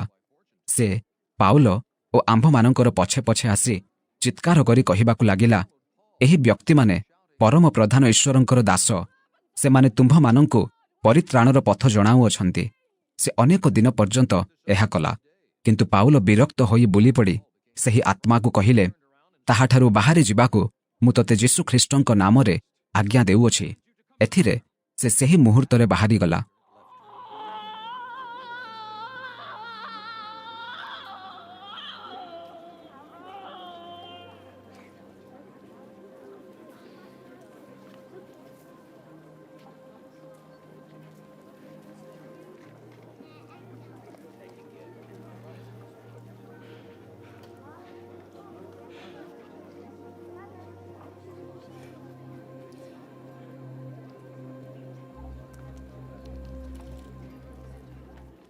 କିନ୍ତୁ ତାହାର କର୍ତ୍ତାମାନେ ଆପଣମାନଙ୍କ ଲାଭର ଆଶା ଚାଲିଗଲା ବୋଲି ଦେଖି ପାଉଲ ଓ ଶିଲାଙ୍କୁ ଧରି ସେମାନଙ୍କୁ ଛକ ସ୍ଥାନକୁ ଶାସନକର୍ତ୍ତାମାନଙ୍କ ନିକଟକୁ ଟାଣି ଘେନିଗଲେ।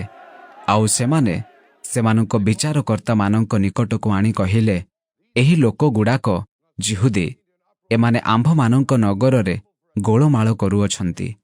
ଆମ୍ଭ ରୋମୀୟ ଲୋକମାନଙ୍କର ଯେଉଁ ସବୁ ରୀତିନୀତି ଗ୍ରହଣ ବା ପାଳନ କରିବା ବିଧି ସଙ୍ଗତ ନୁହେଁ, ତାହା ଏମାନେ ପ୍ରଚାର କରୁଅଛନ୍ତି। ସେଥିରେ ଲୋକସମୂହ ମଧ୍ୟ ସେମାନଙ୍କ ବିରୋଧରେ ଉଠିଲେ। ପୁଣି ବିଚାରକର୍ତ୍ତାମାନେ ସେମାନଙ୍କର ବସ୍ତ୍ର କାଢ଼ି ପକାଇ ସେମାନଙ୍କୁ ବେତ୍ରାଘାତ କରିବା ପାଇଁ ଆଜ୍ଞା ଦେଲେ।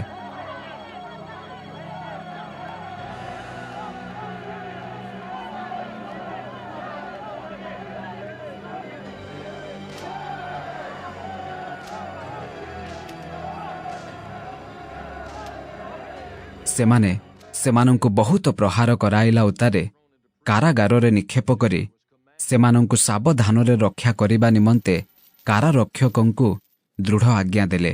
ସେ ଏହି ପ୍ରକାର ଦୃଢ଼ ଆଜ୍ଞା ପ୍ରାପ୍ତ ହୋଇ ସେମାନଙ୍କୁ ଭିତର କାରାଗାରରେ ନିକ୍ଷେପ କରି ସେମାନଙ୍କ ପାଦରେ ବଡ଼ କାଠ ଗଣ୍ଡି ବାନ୍ଧିଦେଲେ।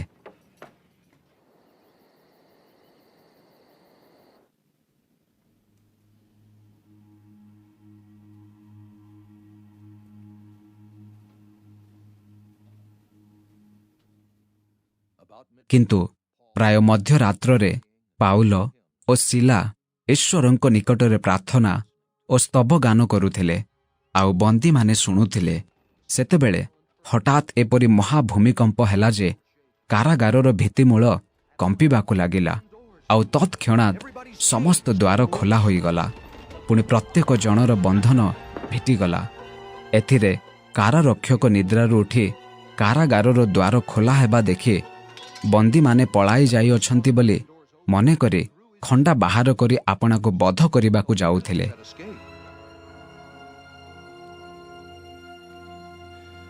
କିନ୍ତୁ ପାଉଲ ଉଚ୍ଚସ୍ୱରରେ ଡାକି କହିଲେ, ଆପଣାର କୌଣସି କ୍ଷତି କର ନାହିଁ, କାରଣ ଆମ୍ଭେମାନେ ସମସ୍ତେ ଏଠାରେ ଅଛୁ।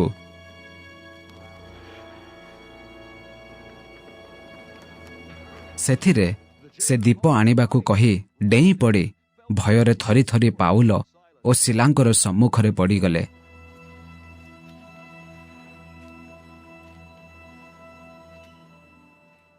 ଆଉ ସେମାନଙ୍କୁ ବାହାରକୁ ଆଣି କହିଲେ, ମହାଶୟମାନେ,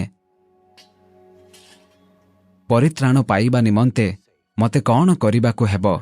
ସେମାନେ କହିଲେ, ପ୍ରଭୁ ଯୀଶୁଙ୍କଠାରେ ବିଶ୍ୱାସ କର, ତାହେଲେ ତୁମ୍ଭେ ଏବଂ ତୁମ୍ଭ ସପରିବାର ପରିତ୍ରାଣ ପାଇବ। ପରେ ସେମାନେ ତାହାଙ୍କୁ ଓ ତାହାଙ୍କ ଗୃହରେ ଥିବା ସମସ୍ତଙ୍କୁ ଈଶ୍ୱରଙ୍କ ବାକ୍ୟ କହିଲେ। ଆଉ ସେ ସେମାନଙ୍କୁ ରାତ୍ରିର ସେହି ସମୟରେ ଘେନିଯାଇ ସେମାନଙ୍କ ପ୍ରହାରର କ୍ଷତ ସବୁ ଧୋଇଦେଲେ। ପୁଣି ସେ ଓ ତାହାଙ୍କର ସମସ୍ତେ ସେହି କ୍ଷଣି ବାପ୍ତିଜିତ ହେଲେ।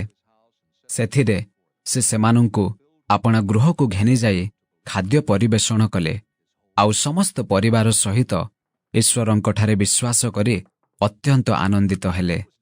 ସକାଳ ହୁଅନ୍ତେ ବିଚାରକର୍ତ୍ତାମାନେ ପଦାତିକମାନଙ୍କୁ ଏହା କହି ପଠାଇଲେ, ସେହି ଲୋକମାନଙ୍କୁ ଛାଡ଼ିଦିଅ।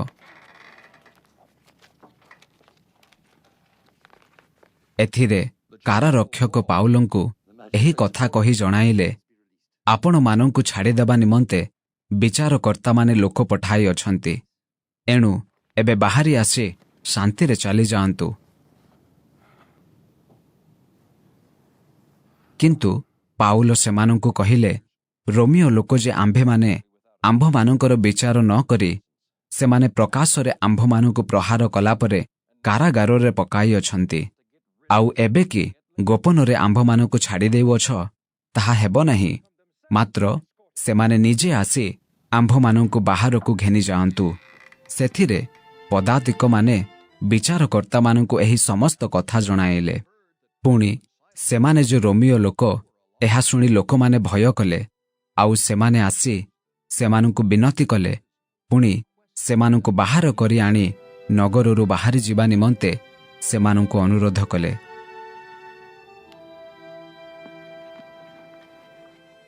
ସେଥିରେ ସେମାନେ କାରାଗାରରୁ ବାହାରି ଯାଇ ଲୁଦିଆଙ୍କ ଗୃହରେ ପ୍ରବେଶ କଲେ ଆଉ ଭାଇମାନଙ୍କ ସାଙ୍ଗରେ ସାକ୍ଷାତ କରି ସେମାନଙ୍କୁ ଉତ୍ସାହ ଦେଲା ଉତ୍ତାରେ ପ୍ରସ୍ଥାନ କଲେ।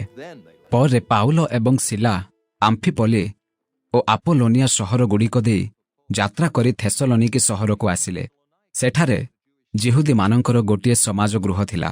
ଆଉ ପାଉଲ ଆପଣା ରୀତି ଅନୁସାରେ ସେମାନଙ୍କ ନିକଟକୁ ଗଲେ। ପୁଣି 3ଟି ବିଶ୍ରାମବାର ପର୍ଯ୍ୟନ୍ତ ଶାସ୍ତ୍ରର ବାକ୍ୟ ଘେନି ସେମାନଙ୍କୁ ଉପଦେଶ ଦେଲେ।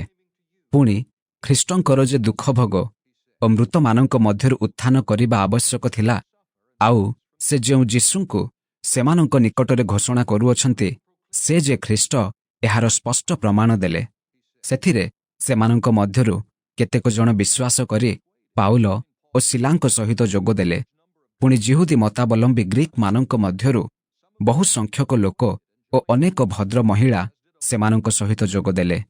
କିନ୍ତୁ ଜିହୁଦୀମାନେ ଈର୍ଷାରେ ଜଳି ଉଠି ବଜାରର କେତେକ ଦୁଷ୍ଟ ଲୋକଙ୍କୁ ସାଙ୍ଗରେ ଘେନି ଲୋକ ଗହଳ କରି ନଗରରେ ଗଣ୍ଡଗୋଳ ଲଗାଇଦେଲେ। ଆଉ ଯାସୋନଙ୍କ ଗୃହ ଆକ୍ରମଣ କରି ସେମାନଙ୍କୁ ଲୋକମାନଙ୍କ ନିକଟକୁ ବାହାର କରି ଆଣିବା ପାଇଁ ଚେଷ୍ଟା କଲେ। ମାତ୍ର ସେମାନଙ୍କୁ ନ ପାଇବାରୁ ସେମାନେ ଯାସୋନ ଓ କେତେକ ବିଶ୍ୱାସୀ ଭାଇମାନଙ୍କୁ ନଗରର ଶାସନକର୍ତ୍ତାମାନଙ୍କ ନିକଟକୁ ଟାଣି ଆଣି ଉଚ୍ଚ ସ୍ୱରରେ ଡାକି କହିଲେ, ଏ ଯେଉଁ ଲୋକଗୁଡ଼ାକ ଜଗତକୁ ଓଲଟ ପାଲଟ କରି ପକାଇଲେଣି, ସେମାନେ ଏଠାକୁ ମଧ୍ୟ ଆସିଅଛନ୍ତି। ସେମାନଙ୍କୁ ଯାସୋନ ଗ୍ରହଣ କରିଅଛି। ଯୀଶୁ ନାମରେ ଆଉ ଜଣେ ରାଜା ଅଛି ବୋଲି କହି ଏମାନେ ସମସ୍ତେ କାଇସରଙ୍କ ଆଜ୍ଞାର ବିରୁଦ୍ଧାଚରଣ କରୁଅଛନ୍ତି। ସେମାନଙ୍କର ଏହି କଥା ଶୁଣି ଲୋକସମୂହ ଓ ନଗରର ଶାସନକର୍ତ୍ତାମାନେ ବିଚଳିତ ହେଲେ। ପରେ ସେମାନେ ଯାସୋନ ଓ ତାହାଙ୍କ ସଙ୍ଗୀମାନଙ୍କଠାରୁ ଜାମିନ ନେଇ ସେମାନଙ୍କୁ ଛାଡ଼ିଦେଲେ। ବେରିଆରେ କାର୍ଯ୍ୟ। ପୁଣି ଭାଇମାନେ ଅବିଳମ୍ବରେ ପାଉଲ ଓ ଶିଲାଙ୍କୁ ରାତି ସମୟରେ ବେରିଆ ନଗରକୁ ପଠାଇଦେଲେ। ସେମାନେ ସେହି ସ୍ଥାନରେ ପହଞ୍ଚି ଜିହୁଦୀମାନଙ୍କ ସମାଜ ଗୃହକୁ ଗଲେ। ଥେସଲୋନିକି ସହରରେ ଥିବା ଜିହୁଦୀମାନଙ୍କଠାରୁ ଏମାନେ ସୁଶୀଳ ଥିଲେ। ଏମାନେ ପୂର୍ଣ୍ଣ ଆଗ୍ରହରେ ବାକ୍ୟ ଗ୍ରହଣ କଲେ। ପୁଣି ଏହି ସମସ୍ତ ସତ୍ୟ କି ନା ତାହା ଜାଣିବା ନିମନ୍ତେ ପ୍ରତିଦିନ ଶାସ୍ତ୍ର ଅନୁସନ୍ଧାନ କରୁଥିଲେ। ତେଣୁ ସେମାନଙ୍କ ମଧ୍ୟରୁ ଅନେକେ ଓ ଗ୍ରୀକମାନଙ୍କ ମଧ୍ୟରୁ ଅନେକ ସମ୍ଭ୍ରାନ୍ତ ମହିଳା ଓ ପୁରୁଷ ମଧ୍ୟ ବିଶ୍ୱାସ କଲେ। କିନ୍ତୁ ଯେତେବେଳେ ଥେସଲୋନିକି ସହରରେ ଜିହୁଦୀମାନେ ଜାଣିଲେ ଯେ ଈଶ୍ୱରଙ୍କ ବାକ୍ୟ ପାଉଲଙ୍କ ଦ୍ୱାରା ବେରିଆରେ ସୁଦ୍ଧା ପ୍ରଚାରିତ ହେଉଅଛି, ସେତେବେଳେ ସେମାନେ ସେ ସ୍ଥାନକୁ ମଧ୍ୟ ଆସି ଲୋକସମୂହଙ୍କୁ ଉତ୍ତେଜିତ ଓ ବିଚଳିତ କଲେ। ସେଥିରେ ଭାଇମାନେ ଅବିଳମ୍ବରେ ପାଉଲଙ୍କୁ ସମୁଦ୍ର ଆଡ଼କୁ ଯିବା ପାଇଁ ପଠାଇଦେଲେ। ଆଉ ଶିଲା ଓ ତିମୋଥି ସେହି ସ୍ଥାନରେ ରହିଲେ। କିନ୍ତୁ ଯେଉଁମାନେ ପାଉଲଙ୍କୁ ସାଙ୍ଗରେ ଘେନିଗଲେ ସେମାନେ ତାହାଙ୍କୁ ଆଥିନି ପର୍ଯ୍ୟନ୍ତ ଆଣିଲେ। ଆଉ ଶିଲା ଓ ତିମୋଥି ଯେପରି ଅତି ଶୀଘ୍ର ତାହାଙ୍କ ନିକଟକୁ ଆସନ୍ତି, ଏହି ଆଜ୍ଞା ପାଇ ସେମାନେ ପ୍ରସ୍ଥାନ କଲେ। ଆଥିନିରେ ପାଉଲ ସେମାନଙ୍କ ଅପେକ୍ଷାରେ ଥିବା ସମୟରେ ସେହି ନଗରକୁ ପ୍ରତିମାରେ ପରିପୂର୍ଣ୍ଣ ଦେଖି ତାହାଙ୍କ ଆତ୍ମା ଉତ୍ତପ୍ତ ହୋଇ ଉଠିଲା। ତେଣୁ ସେ ସମାଜ ଗୃହରେ ଜିହୁଦୀ ଓ ଜିହୁଦୀ ମତାବଲମ୍ବୀ ଅଣଜିହୁଦୀମାନଙ୍କ ସହିତ ଆଉ ବଜାର ଛକରେ ପ୍ରତିଦିନ ଯେଉଁମାନଙ୍କ ସାଙ୍ଗରେ ଦେଖା ହେଉଥିଲା ସେମାନଙ୍କୁ ଉପଦେଶ ଦେଉଥିଲେ। ସେଥିରେ ଏପିକୁରୀୟ ଓ ସ୍ତୋଇକ ଦର୍ଶନ ଶାସ୍ତ୍ରର କେତେକ ଦାର୍ଶନିକ ମଧ୍ୟ ତାହାଙ୍କ ସହିତ ବାଦାନୁବାଦ କରିବାକୁ ଲାଗିଲେ। ପୁଣି କେହି କେହି କହିଲେ, ଏ ବାଚାଳଟା କ'ଣ କହିବାକୁ ଇଚ୍ଛା କରୁଅଛି? ଆଉ କେହି କେହି କହିଲେ, ସେ ଅଜଣା ଦେବତାମାନଙ୍କର ପ୍ରଚାରକ ହେଲା ପରି ଜଣାଯାଉଅଛି। କାରଣ ସେ ଯୀଶୁ ଓ ପୁନରୁତ୍ଥାନ ବିଷୟକ ସୁସମାଚାର ପ୍ରଚାର କରୁଥିଲେ। ପରେ ସେମାନେ ତାହାଙ୍କୁ ଆରିୟପାଗକୁ ଘେନିଯାଇ କହିଲେ, ଏହି ଯେ ନୂତନ ଶିକ୍ଷା ଆପଣ ଦେଉଅଛନ୍ତି ତାହା କ'ଣ ବୋଲି ଆମ୍ଭେମାନେ ଜାଣିପାରିବା କି? କାରଣ ଆପଣ କେତେକ ଅଦ୍ଭୁତ ବିଷୟ ଆମ୍ଭମାନଙ୍କ କର୍ଣ୍ଣଗୋଚର କରୁଅଛନ୍ତି। ଅତଏବ ଏହି ସମସ୍ତ କଥାର ଅର୍ଥ କ'ଣ, ଆମ୍ଭେମାନେ ତାହା ଜାଣିବାକୁ ଇଚ୍ଛା କରୁ। ଆଥିନି ସହରର ଲୋକ ସମସ୍ତେ ଓ ସେଠାରେ ପ୍ରବାସୀ ବିଦେଶୀୟମାନେ କେବଳ କୌଣସି ନୂତନ କଥା କହିବା ଓ ଶୁଣିବା ଛଡ଼ା ଆଉ କାହିଁରେ କାଳକ୍ଷେପଣ କରୁନଥିଲେ। ଏଥିରେ ପାଉଲ ଆରିୟପାଗର ମଧ୍ୟସ୍ଥଳରେ ଠିଆ ହୋଇ କହିଲେ, ହେ ଆଥିନି ସହରର ଲୋକମାନେ, ଆପଣମାନେ ଯେ ସମସ୍ତ ବିଷୟରେ ବଡ଼ ଦେବଭକ୍ତ, ଏହା ମୁଁ ଦେଖୁଅଛି।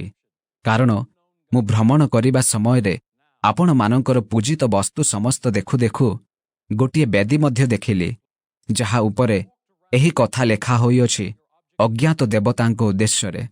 ଅତଏବ ଆପଣମାନେ ନ ଜାଣି ଯାହାଙ୍କର ପୂଜା କରୁଅଛନ୍ତି, ମୁଁ ତାହାଙ୍କୁ ଆପଣମାନଙ୍କ ନିକଟରେ ପ୍ରଚାର କରୁଅଛି। ଯେଉଁ ଈଶ୍ୱର ଜଗତ ଓ ତନ୍ମଧ୍ୟସ୍ଥ ସମସ୍ତ ପଦାର୍ଥ ସୃଷ୍ଟି କରିଅଛନ୍ତି, ସେ ସ୍ୱର୍ଗ ଓ ପୃଥିବୀର ପ୍ରଭୁ ହେବାରୁ ହସ୍ତନିର୍ମିତ ମନ୍ଦିର ସମୂହରେ ବାସ କରନ୍ତି ନାହିଁ, କିଏ ବା ତାହାଙ୍କର କୌଣସି ଅଭାବ ଥିବାରୁ ମନୁଷ୍ୟ ହସ୍ତ ଦ୍ୱାରା ସେବିତ ହୁଅନ୍ତି ନାହିଁ। ଯେଣୁ ସେ ସ୍ୱୟଂ ସମସ୍ତଙ୍କୁ ଜୀବନ, ନିଶ୍ୱାସ ଓ ସମସ୍ତ ପଦାର୍ଥ ଦାନ କରନ୍ତି। ଆଉ ସେ ପୃଥିବୀର ସର୍ବତ୍ର ବାସ କରିବା ନିମନ୍ତେ ଏକ ବ୍ୟକ୍ତିଠାରୁ ସମସ୍ତ ମାନବ ଜାତି ସୃଷ୍ଟି କରିଅଛନ୍ତି। ସେ ସେମାନଙ୍କର ନିର୍ଦ୍ଦିଷ୍ଟ କାଳ ଓ ନିବାସର ସୀମା ସ୍ଥିର କରିଅଛନ୍ତି। ସେମାନେ ଯେପରି ଈଶ୍ୱରଙ୍କର ଅନ୍ୱେଷଣ କରି କାଳେ ଦରାଣ୍ଡି ଦରାଣ୍ଡି ତାହାଙ୍କର ଉଦ୍ଦେଶ୍ୟ ପାଇପାରନ୍ତି, ଯଦ୍ୟପି ସେ ଆମ୍ଭମାନଙ୍କର କାହାରିଠାରୁ ଦୂରରେ ନାହାନ୍ତି। କାରଣ ତାହାଙ୍କଠାରେ ଆମ୍ଭମାନଙ୍କର ଅସ୍ତି, ଗତି ଓ ସ୍ଥିତି।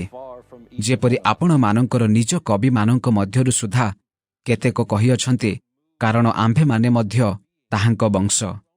ତେବେ ଆମ୍ଭେମାନେ ଈଶ୍ୱରଙ୍କର ବଂଶ ହେବାରୁ ଈଶ୍ୱରଙ୍କ ସ୍ୱରୂପକୁ ମନୁଷ୍ୟର ଶିଳ୍ପ ଓ କଳ୍ପନା ଅନୁସାରେ ଖୋଦିତ ସ୍ୱର୍ଣ୍ଣ କି ରୌପ୍ୟ କି ପ୍ରସ୍ତର ତୁଲ୍ୟ ବୁଝିବା ଆମ୍ଭମାନଙ୍କର ଉଚିତ ନୁହେଁ। ଈଶ୍ୱର ସେହି ଅଜ୍ଞାନତାର କାଳ ଉପେକ୍ଷା କରିଅଛନ୍ତି ସତ୍ୟ, କିନ୍ତୁ ଏବେ ସେ ସର୍ବତ୍ର ସମସ୍ତ ମନୁଷ୍ୟଙ୍କୁ ମନ ପରିବର୍ତ୍ତନ କରିବା ନିମନ୍ତେ ଜଣାନ୍ତି। କାରଣ ଯେଉଁଦିନ ସେ ଆପଣା ନିରୂପିତ ବ୍ୟକ୍ତିଙ୍କ ଦ୍ୱାରା ଧାର୍ମିକତାରେ ଜଗତର ବିଚାର କରିବେ, ଏହିପରି ଗୋଟିଏ ଦିନ ସ୍ଥିର କରିଅଛନ୍ତି। ଆଉ ତାହାଙ୍କୁ ମୃତମାନଙ୍କ ମଧ୍ୟରୁ ଉତ୍ଥାପନ କରି ଏହି ବିଷୟରେ ସମସ୍ତଙ୍କ ନିକଟରେ ପ୍ରମାଣ ଦେଇଅଛନ୍ତି। ମୃତମାନଙ୍କର ପୁନରୁତ୍ଥାନ କଥା ଶୁଣି କେହି କେହି ପରିହାସ କରିବାକୁ ଲାଗିଲେ। ଆଉ କେହି କେହି କହିଲେ, ଆମ୍ଭେମାନେ ଆଉ ଥରେ ଆପଣଙ୍କଠାରୁ ଏହି ବିଷୟ ଶୁଣିବା। ଏହି ପ୍ରକାରେ ପାଉଲ ସେମାନଙ୍କ ମଧ୍ୟରୁ ବାହାରିଗଲେ। କିନ୍ତୁ କୌଣସି କୌଣସି ଲୋକ ତାହାଙ୍କ ସପକ୍ଷ ହୋଇ ବିଶ୍ୱାସ କଲେ। ସେମାନଙ୍କ ମଧ୍ୟରେ ଏରିୟୋପାଗୀୟ ଦିୟନୁସିୟ, ଦାମାରି ନାମ୍ନୀ ଜଣେ ମହିଳା, ସେମାନଙ୍କ ସହିତ ଆଉ କେତେକ ଲୋକ ଥିଲେ। ଏହି ସମସ୍ତ ଘଟଣା ପରେ ପାଉଲ ଆଥେନି ସହରରୁ ପ୍ରସ୍ଥାନ କରି କରିନ୍ଥ ସହରକୁ ଆସିଲେ। ଆଉ ସେ ଆକ୍ୱିଲା ନାମକ ଜଣେ ଯିହୁଦୀଙ୍କ ଦେଖା ପାଇଲେ। ପନ୍ତ ସହରରେ ତାହାଙ୍କ ଜନ୍ମସ୍ଥାନ। ସେ ଅଳ୍ପ ଦିନ ହେଲା ଆପଣା ସ୍ତ୍ରୀ ପ୍ରିସ୍କିଲା ସହିତ ଇତାଲିଆରୁ ଆସିଥିଲେ। କାରଣ କ୍ଲାଉଦିୟ ସମସ୍ତ ଯିହୁଦୀଙ୍କୁ ରୋମରୁ ବାହାରି ଯିବାକୁ ଆଜ୍ଞା ଦେଇଥିଲେ। ସେ ସେମାନଙ୍କ ସହିତ ସାକ୍ଷାତ କରିବାକୁ ଗଲେ। ପୁଣି ସମବ୍ୟବସାୟୀ ଥିବାରୁ ସେମାନଙ୍କ ସହିତ ବାସ କଲେ। ଆଉ ସେମାନେ କର୍ମ କରିବାକୁ ଲାଗିଲେ, କାରଣ ବ୍ୟବସାୟରେ ସେମାନେ ତମ୍ବୁ ନିର୍ମାଣକାରୀ ଥିଲେ। ପୁଣି ପ୍ରତି ବିଶ୍ରାମବାର ଦିନରେ ସେ ସମାଜ ଗୃହରେ ଉପଦେଶ ଦେଇ ଯିହୁଦୀ ଓ ଗ୍ରୀକମାନଙ୍କର ବିଶ୍ୱାସ ଜନ୍ମାଇବାକୁ ଚେଷ୍ଟା କଲେ। ଯେତେବେଳେ ସିଲା ଓ ତିମୋଥି ମାକିଦୋନିଆରୁ ଆସିଲେ, ସେତେବେଳେ ପାଉଲ ବାକ୍ୟ ପ୍ରଚାରରେ ନିତାନ୍ତ ନିବିଷ୍ଟ ଥାଇ ଯୀଶୁ ଯେ ଖ୍ରୀଷ୍ଟ ଅଟନ୍ତି, ଏହା ଯିହୁଦୀମାନଙ୍କ ନିକଟରେ ସାକ୍ଷ୍ୟ ଦେଉଥିଲେ। କିନ୍ତୁ ସେମାନେ ପ୍ରତିରୋଧ ଓ ନିନ୍ଦା କରିବାରୁ ସେ ଆପଣା ବସ୍ତ୍ର ଛାଡ଼ି ସେମାନଙ୍କୁ କହିଲେ, ଆପଣମାନଙ୍କ ରକ୍ତ ଆପଣମାନଙ୍କ ମସ୍ତକ ଉପରେ ବର୍ତ୍ତୁ। ମୁଁ ନିର୍ଦ୍ଦୋଷ, ଏଣିକି ମୁଁ ଅଣଯିହୁଦୀମାନଙ୍କ ନିକଟକୁ ଯିବି।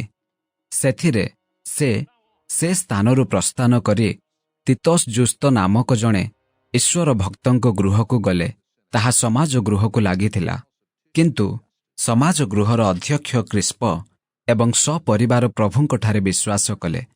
ଆଉ କରନ୍ଥିୟମାନଙ୍କ ମଧ୍ୟରୁ ଅନେକ ଶୁଣି ବିଶ୍ୱାସ କରିବାକୁ ଲାଗିଲେ ଓ ବାପ୍ତିଜିତ ହେଲେ। ପୁଣି ପ୍ରଭୁ ରାତ୍ରିରେ ଦର୍ଶନ ଦ୍ୱାରା ପାଉଲଙ୍କୁ କହିଲେ, ଭୟ କର ନାହିଁ, ନୀରବ ନ ରହି କଥା କୁହ, କାରଣ ଆମ୍ଭେ ତୁମ୍ଭ ସାଙ୍ଗରେ ଅଛୁ। କୌଣସି ଲୋକ ତୁମ୍ଭର କ୍ଷତି କରିବାକୁ ତୁମ୍ଭକୁ ଆକ୍ରମଣ କରିବ ନାହିଁ। ଯେଣୁ ଆମ୍ଭର ଅନେକ ଲୋକ ଏହି ନଗରରେ ଅଛନ୍ତି। ପୁଣି ସେ ସେମାନଙ୍କ ନିକଟରେ ଈଶ୍ୱରଙ୍କ ବାକ୍ୟ ଶିକ୍ଷା ଦେଇ 1.5 ବର୍ଷ ସେଠାରେ ବାସ କଲେ।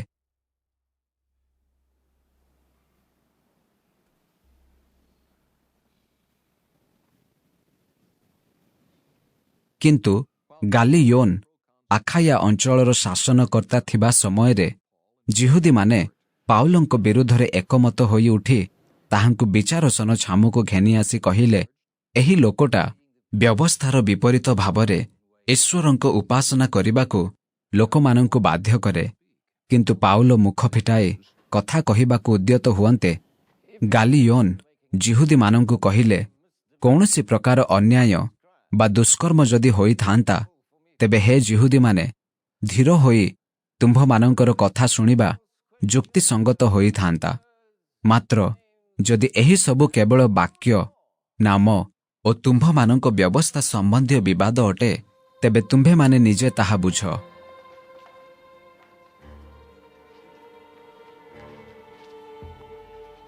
ଆମ୍ଭେ ଏହିସବୁ ବିଷୟରେ ବିଚାରକର୍ତ୍ତା ହେବାକୁ ଇଚ୍ଛା କରୁନାହୁଁ। ପୁଣି ସେ ସେମାନଙ୍କୁ ବିଚାରାସନ ସମ୍ମୁଖରୁ ତଡ଼ିଦେଲେ। ସେଥିରେ ସମସ୍ତେ ସମାଜ ଗୃହର ଅଧ୍ୟକ୍ଷ ସୋସ୍ତିନାଙ୍କୁ ଧରି ବିଚାରାସନ ସମ୍ମୁଖରେ ପ୍ରହାର କରିବାକୁ ଲାଗିଲେ, କିନ୍ତୁ ଗାଲିଓନ ସେହି ସମସ୍ତ ବିଷୟରେ ଦୃଷ୍ଟି କଲେ ନାହିଁ। ଏହା ଉତ୍ତାରେ ପାଉଲ ଅନେକ ଦିନ ପର୍ଯ୍ୟନ୍ତ ସେହି ସ୍ଥାନରେ ରହି ଭାଇମାନଙ୍କ ନିକଟରୁ ବିଦାୟ ଘେନି ଜାହାଜରେ ଚଢ଼ି ସିରିଆ ଅଞ୍ଚଳକୁ ଯାତ୍ରା କଲେ। ପ୍ରିସ୍କିଲା ଓ ଆକ୍ୱିଲା ତାହାଙ୍କ ସାଙ୍ଗରେ ଗଲେ। ତାଙ୍କର ଗୋଟିଏ ମାନଦ ଥିବାରୁ ସେ କେଙ୍କ୍ରେୟା ସହରରେ ଆପଣା ମସ୍ତକ ମୁଣ୍ଡନ କରାଇଲେ। ପରେ ସେମାନେ ଏଫିସକୁ ଆସିଲେ। ପୁଣି ସେ ସ୍ଥାନରେ ସେମାନଙ୍କୁ ଛାଡ଼ି ନିଜେ ସମାଜ ଗୃହରେ ପ୍ରବେଶ କରି ଜିହୁଦୀମାନଙ୍କୁ ଉପଦେଶ ଦେଲେ। ପୁଣି ସେମାନେ ତାହାଙ୍କୁ ଅଧିକ ସମୟ ରହିବାକୁ ଅନୁରୋଧ କରନ୍ତେ ସେ ଏକମତ ହେଲେ ନାହିଁ। ମାତ୍ର ସେମାନଙ୍କଠାରୁ ବିଦାୟ ଘେନି କହିଲେ, ଈଶ୍ୱରଙ୍କ ଇଚ୍ଛା ହେଲେ ଆଉ ଥରେ ଆପଣମାନଙ୍କ ନିକଟକୁ ବାହୁଡ଼ି ଆସିବି। ପୁଣି ସେ ଏଫିସରୁ ପ୍ରସ୍ଥାନ କଲେ। କାଇସରିଆରେ ପହଞ୍ଚି ସେ ଜାହାଜରୁ ଓହ୍ଲାଇଲେ, ଆଉ ଯାଇ ମଣ୍ଡଳୀକୁ ନମସ୍କାର କରି ଆନ୍ତିଓଖିଆକୁ ଚାଲିଗଲେ। ସେ ସ୍ଥାନରେ କେତେକ ସମୟ ରହିଲା ପରେ ସେ ପ୍ରସ୍ଥାନ କଲେ। ପୁଣି କ୍ରମାନ୍ୱୟେ ଗାଲାତୀୟ ଓ ଫ୍ରୁଗିଆ ଅଞ୍ଚଳଗୁଡ଼ିକ ଦେଇ ଯାତ୍ରା କରୁ କରୁ ଶିଷ୍ୟ ସମସ୍ତଙ୍କୁ ସୁସ୍ଥିର କରୁଥିଲେ। ଏଫିସ ଓ କରିନ୍ଥରେ ଆପଲ। ଇତିମଧ୍ୟରେ ଆପଲ ନାମକ ଜଣେ ଜିହୁଦୀ ଏଫିସକୁ ଆସିଲେ। ତାହାଙ୍କର ଜନ୍ମସ୍ଥାନ ଆଲେକ୍ଜାଣ୍ଡ୍ରିୟ ସହରରେ ଥିଲା। ସେ ସୁବକ୍ତା ଓ ଧର୍ମଶାସ୍ତ୍ରରେ ଶକ୍ତିଶାଳୀ ଥିଲେ। ଏହି ବ୍ୟକ୍ତି ପ୍ରଭୁଙ୍କ ମାର୍ଗ ବିଷୟରେ ଶିକ୍ଷାପ୍ରାପ୍ତ ହୋଇଥିଲେ। ପୁଣି ଆତ୍ମାରେ ଉତ୍ତପ୍ତ ହୋଇ ଯୀଶୁଙ୍କ ବିଷୟ ସୂକ୍ଷ୍ମ ରୂପେ କହି ଶିକ୍ଷା ଦେଉଥିଲେ। କିନ୍ତୁ ସେ କେବଳ ଯୋହନଙ୍କ ବାପ୍ତିସ୍ମ ବିଷୟ ଜାଣିଥିଲେ। ସେ ସମାଜ ଗୃହରେ ସାହସ ସହିତ କଥା କହିବାକୁ ଲାଗିଲେ। କିନ୍ତୁ ପ୍ରିସ୍କିଲା ଓ ଆକ୍ୱିଲା ତାହାଙ୍କ କଥା ଶୁଣି ତାହାଙ୍କୁ ଆପଣାମାନଙ୍କ ସାଙ୍ଗରେ ରଖି ଅଧିକ ସୂକ୍ଷ୍ମ ରୂପେ ଈଶ୍ୱରଙ୍କ ମାର୍ଗ ବିଷୟ ତାହାଙ୍କୁ ବୁଝାଇଦେଲେ। ସେ ଆଖାୟା ଦେଶକୁ ଯିବା ପାଇଁ ଇଚ୍ଛା କରିବାରୁ ଭାଇମାନେ ତାହାଙ୍କୁ ଉତ୍ସାହ ଦେଇ ତାହାଙ୍କୁ ଗ୍ରହଣ କରିବା ନିମନ୍ତେ ଶିଷ୍ୟମାନଙ୍କୁ ଲେଖିଲେ। ସେ ସେଠାରେ ଉପସ୍ଥିତ ହୋଇ ଯେଉଁମାନେ ବିଶ୍ୱାସ କରିଥିଲେ, ଈଶ୍ୱରଙ୍କ ଅନୁଗ୍ରହ ଦ୍ୱାରା ସେମାନଙ୍କର ବହୁତ ଉପକାର କଲେ। କାରଣ ଯୀଶୁ ଯେ ଖ୍ରୀଷ୍ଟ, ଏହା ଧର୍ମଶାସ୍ତ୍ର ଦ୍ୱାରା ପ୍ରମାଣ କରି ସେ ପ୍ରକାଶରେ ଶକ୍ତି ସହିତ ଜିହୁଦୀମାନଙ୍କର ଯୁକ୍ତି ସବୁ ଖଣ୍ଡନ କରିବାକୁ ଲାଗିଲେ। ଆପୋଲୋ କରିନ୍ଥ ସହରରେ ଥିବା ସମୟରେ ପାଉଲ ପାହାଡ଼ିଆ ଅଞ୍ଚଳ ଦେଇ ଯାତ୍ରା କରି ଏଫିସ ନଗରକୁ ଆସି କେତେକ ଶିଷ୍ୟଙ୍କ ଦେଖା ପାଇଲେ।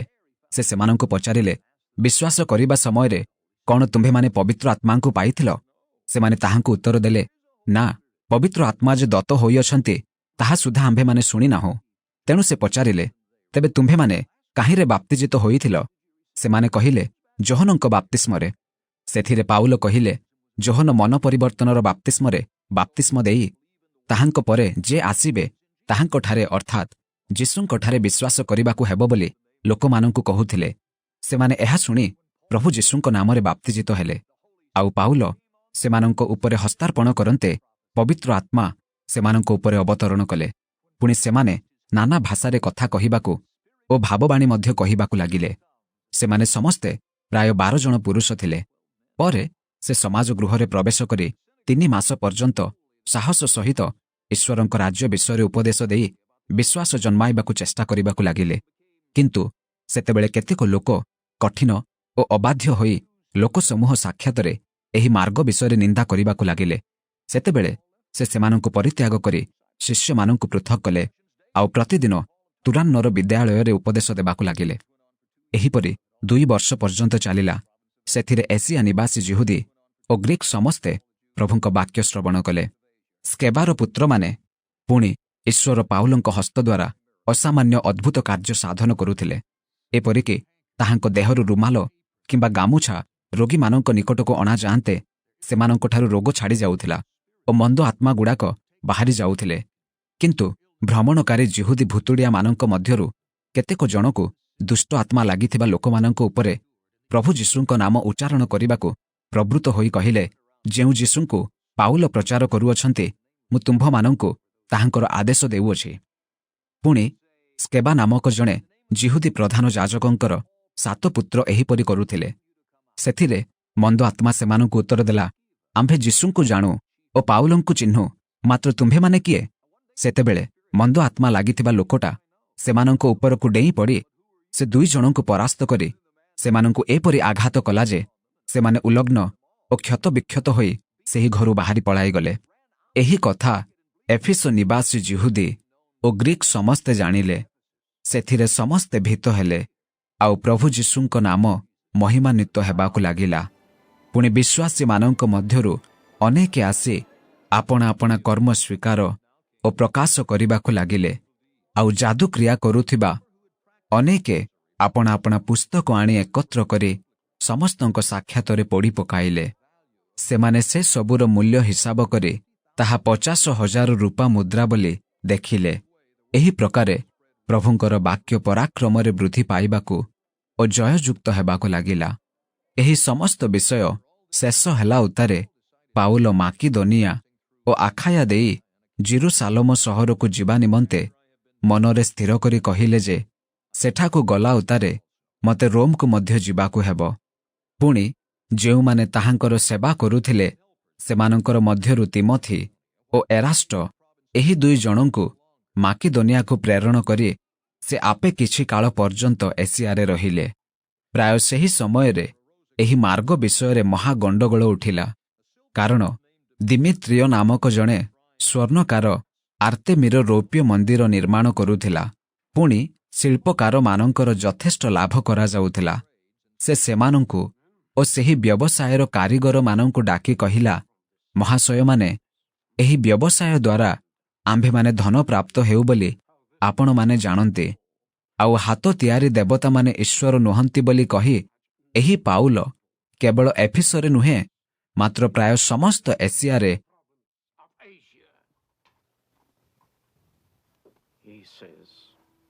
ବହୁତ ଲୋକଙ୍କୁ ମତାଇ ଭୁଲାଇଅଛି। ଏହା ଆପଣମାନେ ଦେଖୁଅଛନ୍ତି ଓ ଶୁଣୁଅଛନ୍ତି।